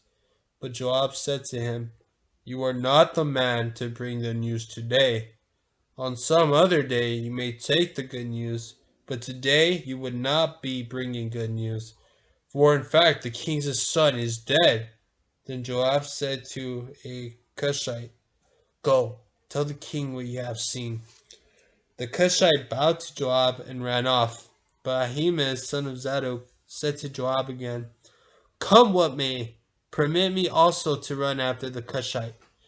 Joab replied, "Why do you want to run, my son? You will receive no reward." But he insisted, "Come what may, I want to run." Joab said to him, "Run." Ahimaaz took the way of the Jordan plain and outran the Cushite. Now David was sitting between the 2 gates, and a lookout mounted to the roof of the gate above the city wall, where he looked out and saw a man running all alone. The lookout shouted to inform the king, who said, "If he is alone, he has good news to report." As he kept coming nearer, the lookout spied another runner. From his place atop the gate, he cried out, "There is another man running by himself." And the king responded, "He, too, is bringing good news." Then the lookout said, "I noticed that the first one runs like Ahimaaz, son of Zadok." The king replied, "He is a good man. He comes with good news." Then Ahimaaz called out and greeted the king. With face to the ground, he paid homage to the king and said, "Blessed be the Lord your God, who has delivered up the men who rebelled against my lord the king." But the king asked, "Is young Absalom safe?" And Ahimaaz replied, "I saw a great disturbance when the king's servant Joab sent your servant on, but I do not know what it means." The king said, "Step aside and remain in attendance here." So he stepped aside and remained there. When the Cushite came in, he said, "Let my lord the king receive the good news that this day the Lord has freed you from the power of all who rose up against you." But the king asked the Cushite, "Is young Absalom all right?" The Cushite replied, "May the enemies of my lord the king and all who rebel against you with evil intend to be as that young man." Chapter 19. The king was shaken, and went up to the room over the city gate, and wept. He said as he wept, "My son Absalom, my son Absalom. If only I had died instead of you. Absalom, my son, my son." Joab reproves David. Joab was told, "The king is weeping and mourning for Absalom." And that David's victory was turned into mourning for the whole army when they heard, "The king is grieving for his son." The soldiers stole into the city that day, like men shamed by flight into battle. Meanwhile the king covered his face and cried out in a loud voice, "My son Absalom! Absalom! My son! My son!" So Joab went to the king's residence and said, "Though they saved your life and your sons' and daughters' lives, and the lives of your wives and your concubines, you have put all your servants to shame today by loving those who hate you and hating those who love you. For you have announced today that officers and servants are nothing to you. Indeed, I am now certain that if Absalom were alive today and all of us dead, that would be fine with you. Now then, get up, go out and speak kindly to your servants. I swear by the Lord that if you do not go out, not a single man will remain with you overnight, and this will be a far greater disaster for you than any that has come upon you from your mouth until now." So the king got up and sat at the gate. When all the people were told, "The king is sitting at the gate," they came into his presence. The reconciliation. Now the Israelites had fled to their separate tents, but throughout the tribes of Israel, all the people were arguing among themselves, saying to one another, "The king has delivered us from the grasp of our enemies, and it was he who rescued us from the grasp of the Philistines. Now, as he now he has fled the country before Absalom, but Absalom, whom we anointed over us, has died in battle. Why then should you remain silent about restoring the king to his palace?" When the talk of all Israel reached the king, David sent word to the priests Zadok and Abiathar, "Say to the rulers of Judah, why should you be last to restore the king to his palace? You are my brothers, you are my bone and flesh. Why should you be last to restore the king? Also say to Amasa, Are you not my bone and flesh? May God do thus to me, and more, if you do not become commander of my army permanently in place of Joab." He won the hearts of the Judahites altogether, and so they sent a message to the king, "Return with all your servants." David and Shimei. So the king returned, and when he reached the Jordan, Judah had come to Gilgal to meet him and to bring him across the Jordan. Shimei, son of Gera, the Benjaminite from Bahurim, hurried down with the Judahites to meet King David, accompanied by 1,000 men from Benjamin.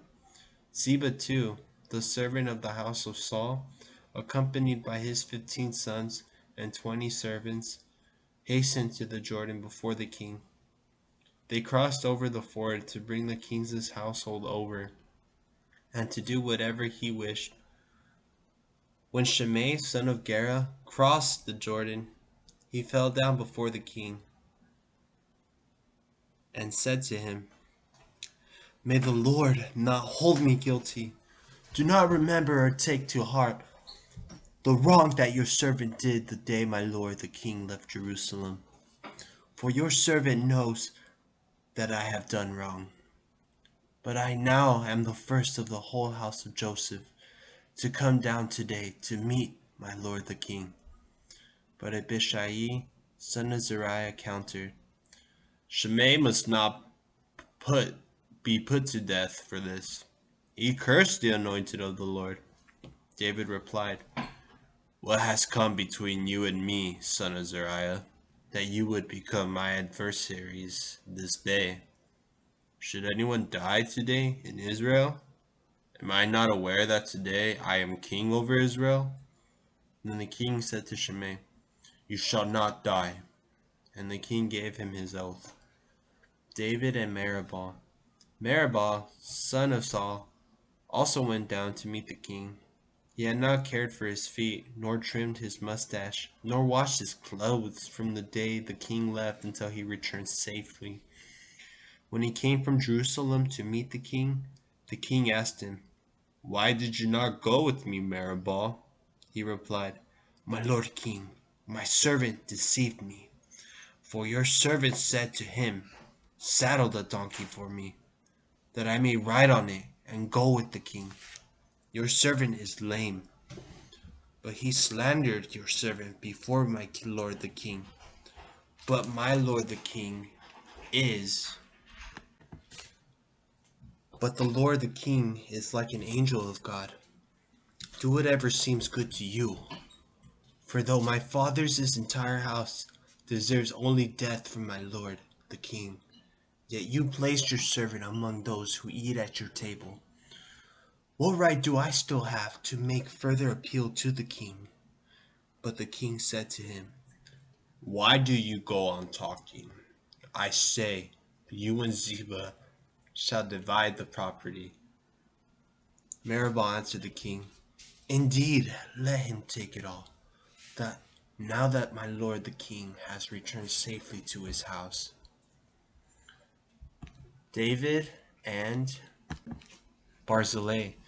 Barzillai the Gileadite also came down from Rogelim and escorted the king to the Jordan for his crossing, taking leave of him at the Jordan. It was Barzillai, a very old man of 80, who had provided for the king during his stay in Mahanaim, for he was a great man, a very great man. The king said to Barzillai, "Cross over with me, and I will provide for your old age as my guest in Jerusalem." But Barzillai answered the king, "How much longer do I have to live, that I should go up to Jerusalem with the king? I am now 80 years old. Can I distinguish between good and evil? Can your, can your servant taste what he eats and drinks, or still hear the voices of men and women singers? Why should your servant be any further burden to the lord the king? in escorting the king across the Jordan. Your servant is doing little enough. Why should the king give me this reward? Please let your servant go back to die in my own city by the tomb of my father and mother. Here's your servant, Shimham. Let him cross over with my lord the king.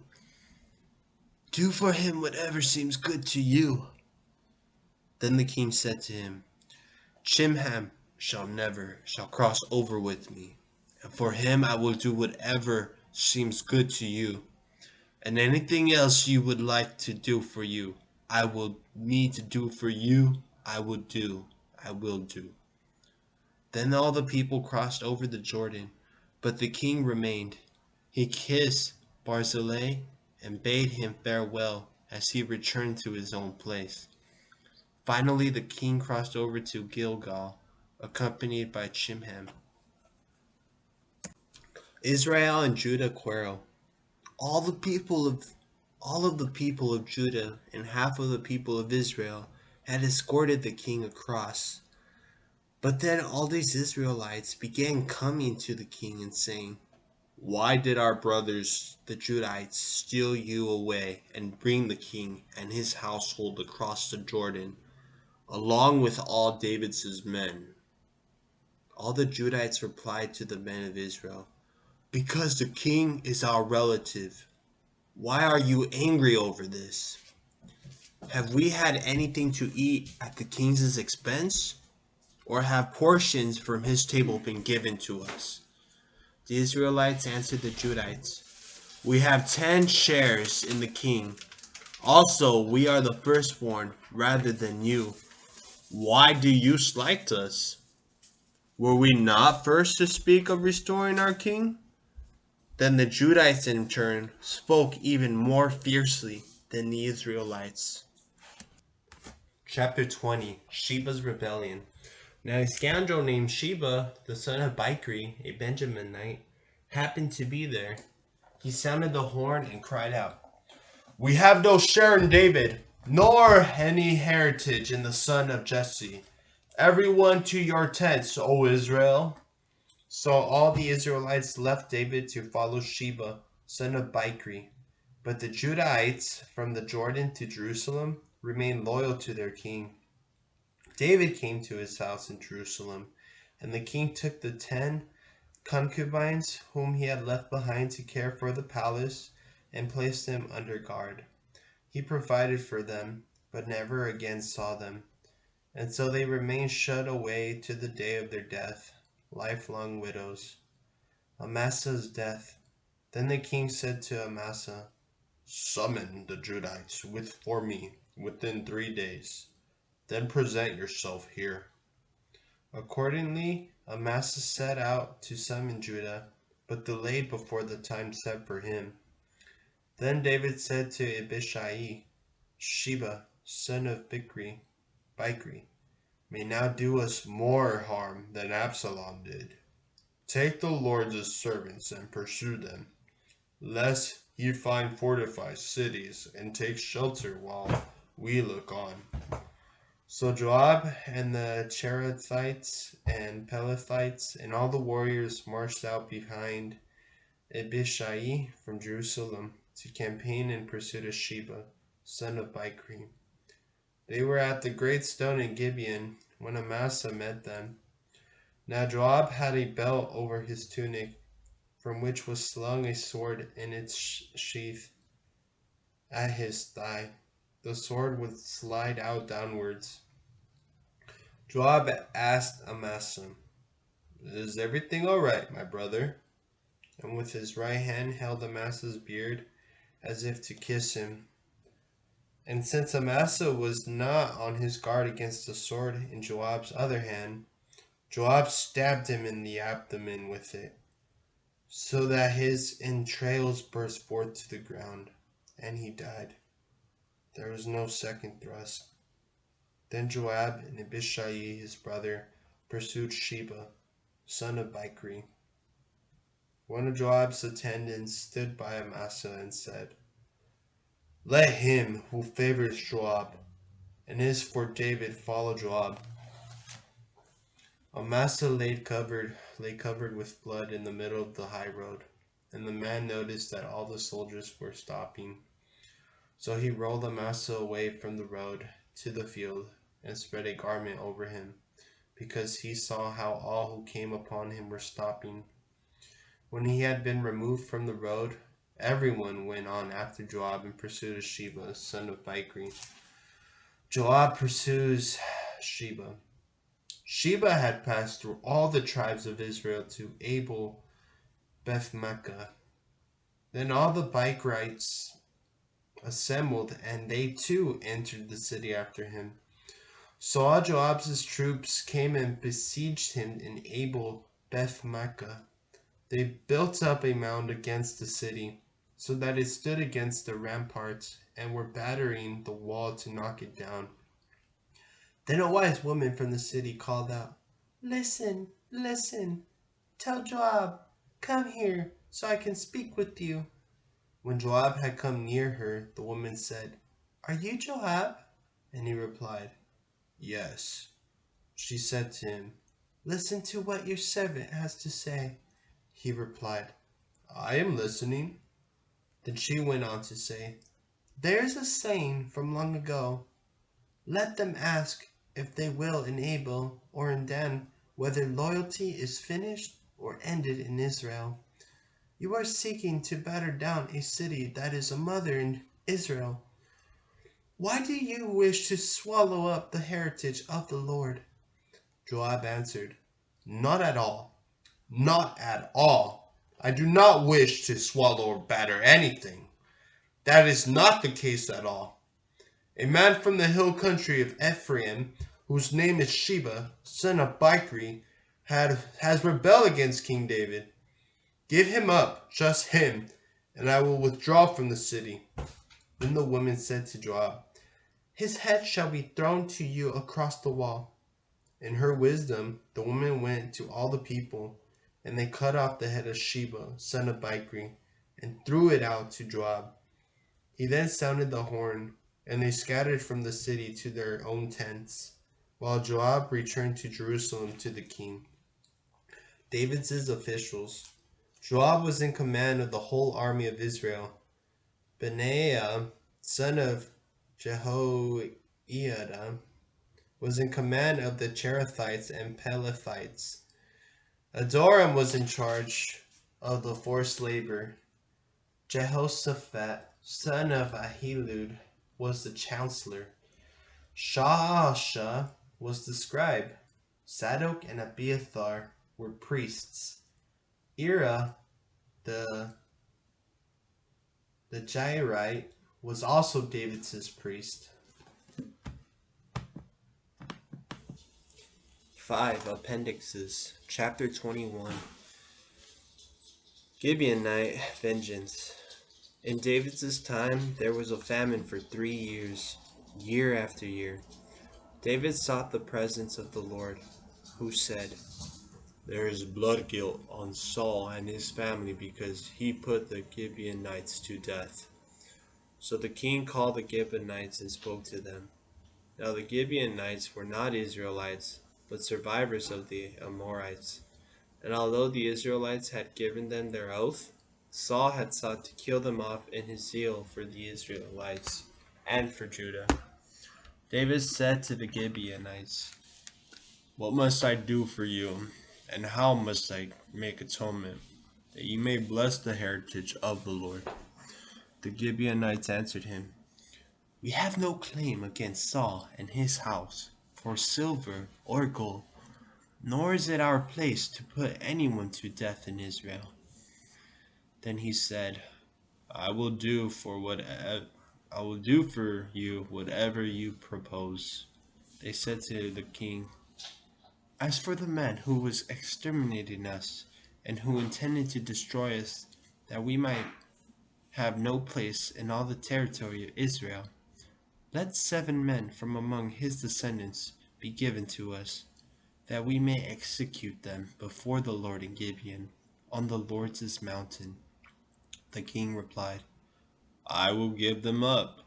The king, however, spared Meribah, son of Jonathan, son of Saul, because of the Lord's oath that formed a bond between David and Saul's son Jonathan.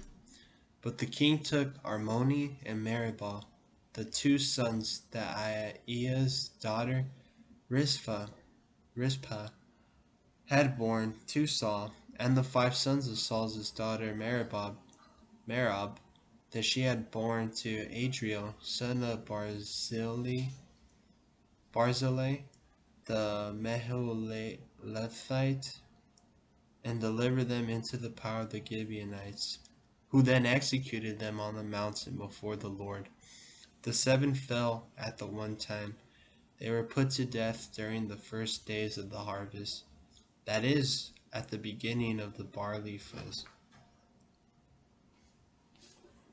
harvest. Then Rizpah, Aiah's daughter, took sackcloth and spread it out for herself on the rock from the beginning of the harvest until rain came down on them from the heavens, fending off the birds of the heavens from settling on them by day and the wild animals by night.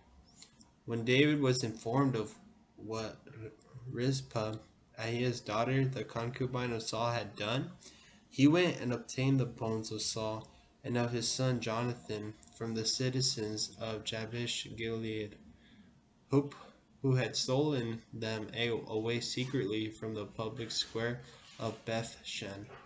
When the Philistines had hanged them at the time they defeated Saul on Gilboa.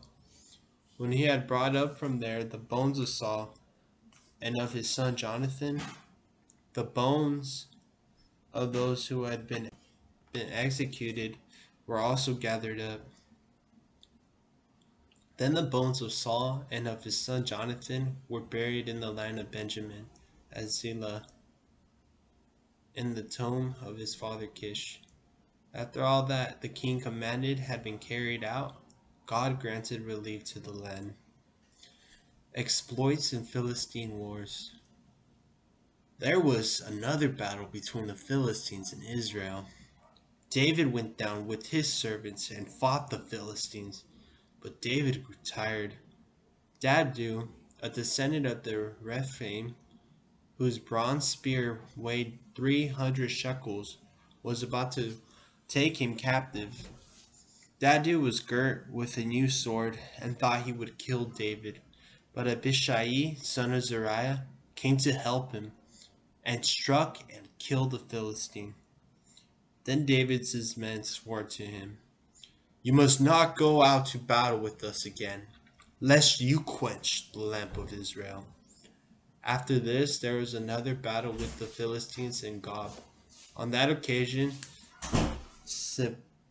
Sibbecai the Hushathite struck down Saph, a descendant of the Rephaim. There was another battle with the Philistines in Gob, and Elhanan, son of Jair from Bethlehem, killed Goliath of Gath, whose spear shaft was like a weaver's beam.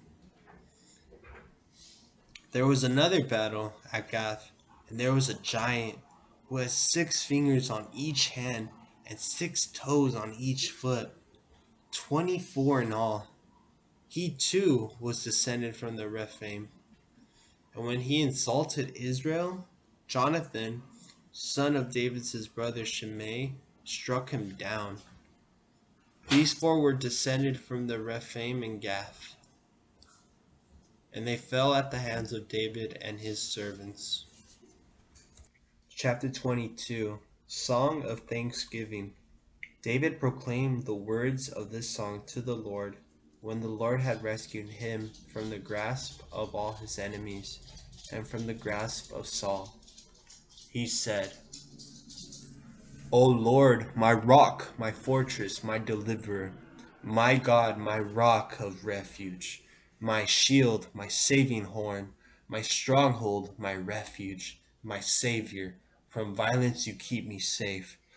Praise be the Lord, I exclaim. I have been delivered from my enemies. The breakers of death surged round about me. The menacing floods terrified me. The cords of Sheol tightened. The snares of death laid in wait for me. In my distress I called out, Lord! I cried out to my God. From his temple he heard my voice. My cry reached his ears. The earth rocked and shook. The foundations of the heavens trembled. They shook at his wrath, as his wrath flared up. Smoke rose in his nostrils, a devouring fire from his mouth. It kindled coals into flame. He parted the heavens and came down, a dark cloud under his feet. Mounted on a cherub he flew, borne along on the wings of the wind.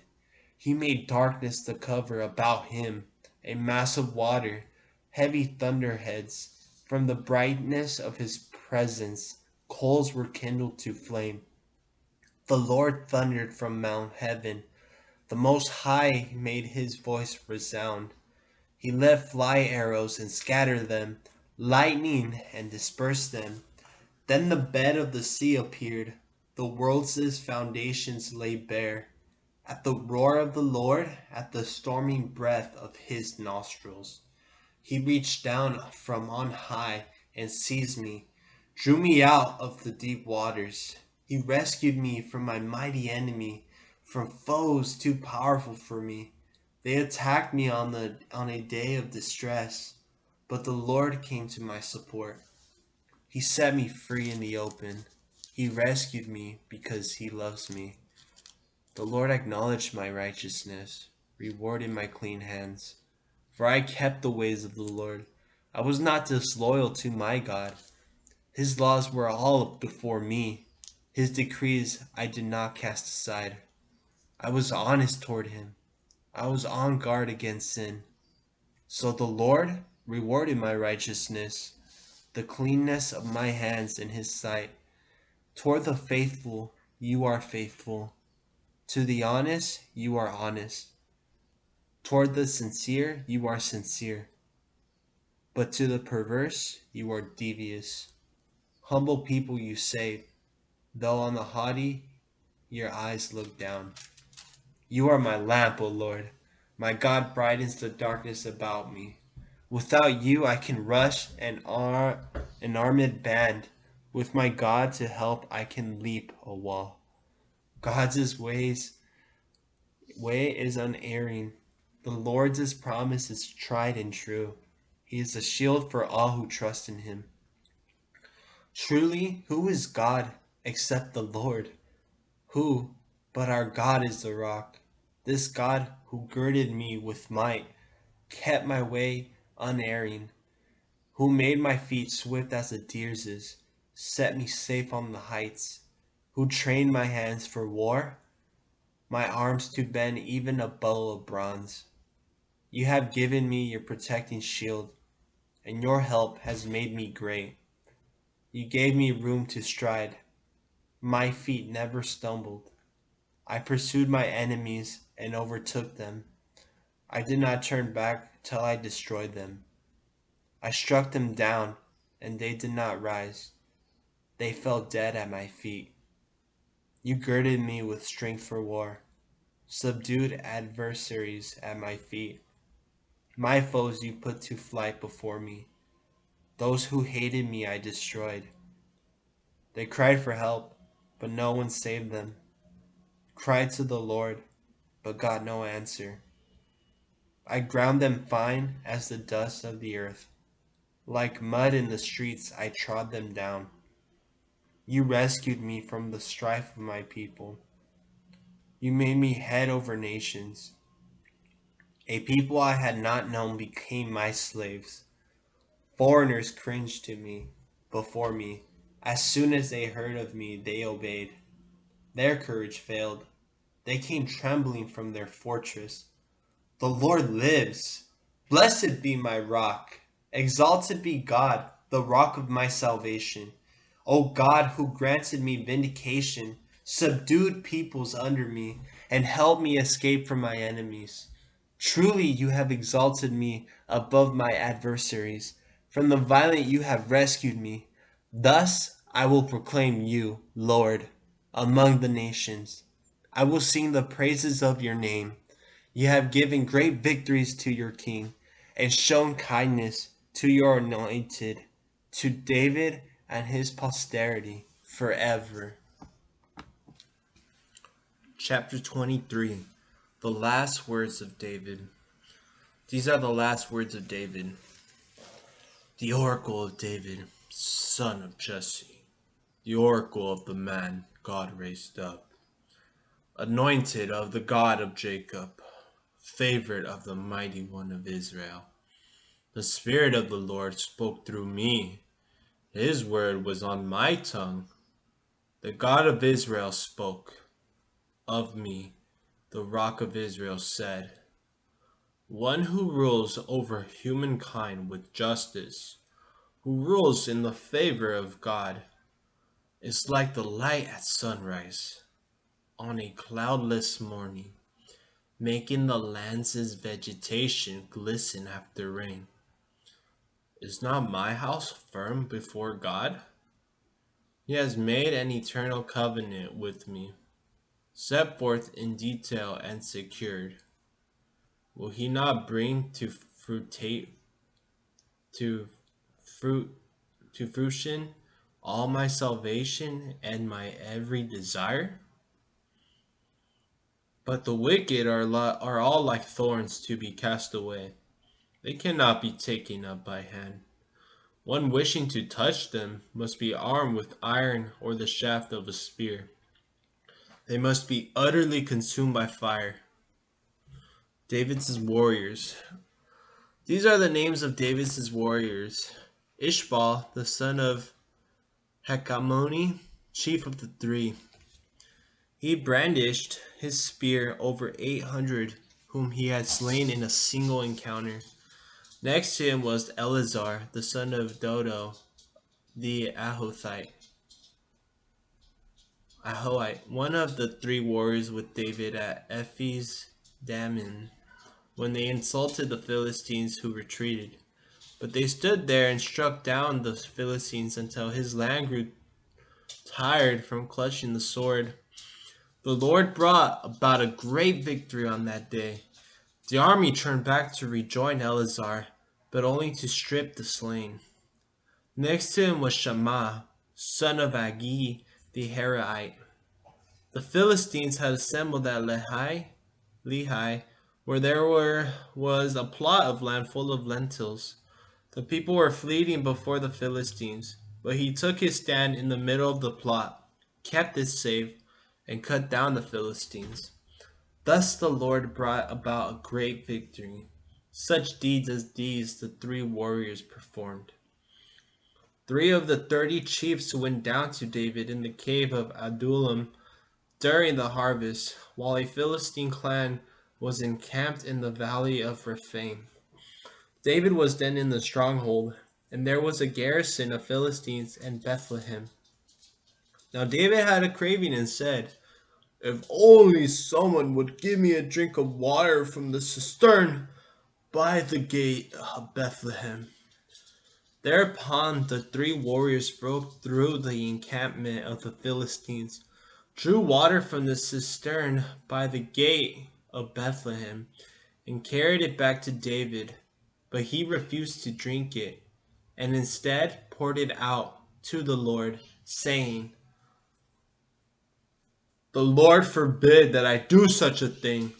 Could I drink the blood of these men who went at the risk of their lives? So he refused to drink it. Abishai, the brother of Joab, son of Zeruiah, was the chief of the 30. He brandished his spear over 300 whom he had slain. He made a name among the 30, but was more famous than any of the 30, becoming their leader. However, he did not attend to the 3. Benaiah, son of Jehoiada, a valiant man of mighty deeds from Kabzeel, killed the 2 sons of Ariel of Moab. Also, he went down and killed the lion in the cistern on a snowy day.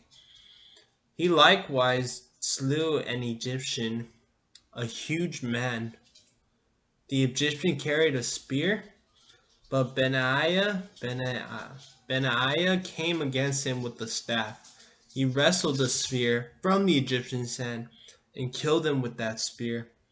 Such deeds as these Benaiah the son of Jehoiada performed, and he made a name among the 30 warriors, but was more famous than any of the 30.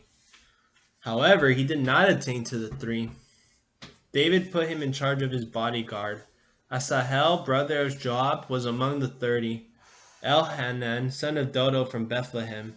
Shammah from En-Hared. Elika from En-Harod. Helez from Beth Pelet. Ira, son of Hikesh from Tekoa. Abiezer from Anathoth. Sibbecai from Husha. Zalman from Aho. Mahare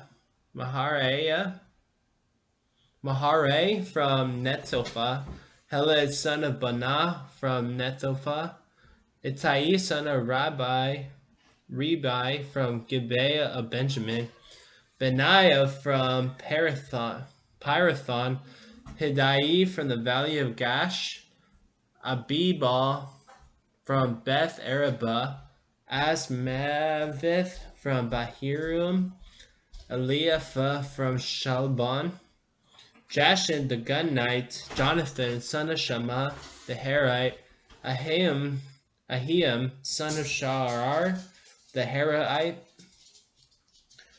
Eliphalet son of Ahasbai from Beth Makkah, Eliam son of Ahithophel from Gilo, Hezrai from Carmel, Parai the Arbite, Egal son of Nathan from Zobah, Bani the Gedite, Zelek the Ammonite, Naharai from Beeroth, the armor bearer of Joab, son of Zariah, Ira from Jatir, Gareb from Jatir, Uriah the Hittite, 37 in all. Chapter 24. David's census, the plague. The Lord's anger against Israel flared ahead, and he incited David against them. Go, take a census of Israel and Judah.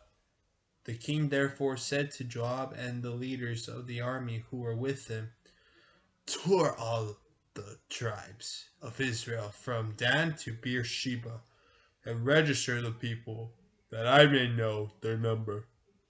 Joab replied to the king, may the Lord your God increase the number of people 100-fold for my lord the king to see it with his own eyes. But why does it please my lord to do a thing of this kind? However, the king's command prevailed over Joab and the leaders of the army, so they left the king's presence in order to register the people of Israel. Crossing the Jordan, they began near Aroer, south of the city in the Wadi, and turned in the direction of Gad toward Jezer. They continued on to Gilead, and to the district below Mount Hermon. Then they proceeded to Dan. From there they turned toward Sidon, going to the fortress of Tyre, and to all the cities of the Hivites and Canaanites, and ending up in the Negeb of Judah at Beersheba. Thus they toured the whole land, reaching Jerusalem again after 9 months and 20 days. Joab then reported the census figures to the king. Of men capable of wielding a sword, there were in Israel 800,000, and in Judah 500,000. Afterward, however, David regretted having numbered the people. David said to the Lord, I have sinned grievously in what I have done. Take away, Lord, your servant's guilt, for I have acted very foolishly. When David rose in the morning, the word of the Lord came to the prophet Gad, David's seer, saying, go tell David, thus says the Lord, I am offering you 3 options. Choose one of them, and I will give you that. Gad then went to David to inform him. He asked, should 3 years of famine come upon your land, or 3 months of fleeing from your enemy while he pursues you? Or is it better, or is it to be 3 days of plague in your land? Now consider well, what answer am I to give to him who sent me? David answered Gad, I am greatly distressed, but let us fall into the hands of God, whose mercy is great, rather than into human hands. Thus David chose the plague. At the time of the wheat harvest, it broke out among the people. The Lord sent plague over Israel from morning until the time appointed, and from Dan to Beersheba, Sheba, 70,000 of the people died.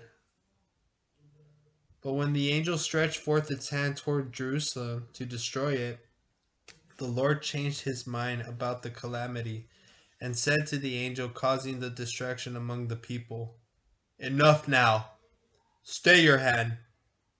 The angel of the Lord was then standing at the threshing floor of Araunah the Jebusite.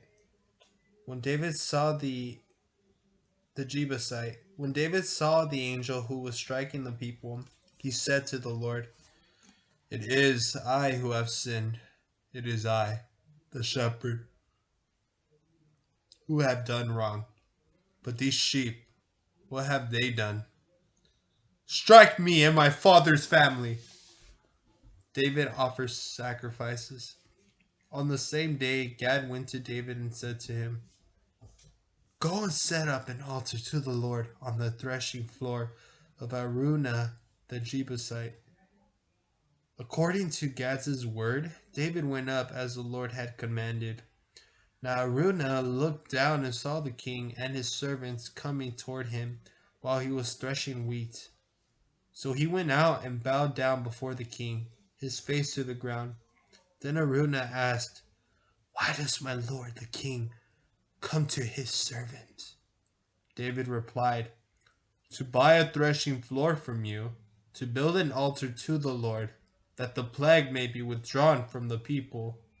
But Araunah said to David, let my lord the king take it, and offer up what is good in his sight. See, here are the oxen for burnt offerings, and the threshing sledges, and the yokes of oxen for wood. All this does Araunah give to the king. Araunah then said to the king, may the Lord your God accept your offering. The king, however, replied to Araunah, no, I will buy it from you at the proper price, for I cannot sacrifice to the Lord my God burnt offerings that cost me nothing. So David bought the threshing floor and the oxen for 50 silver shekels. Then David built an altar to the Lord there, and sacrificed burnt offerings and communion offerings. The Lord granted relief to the land, and the plague was withdrawn from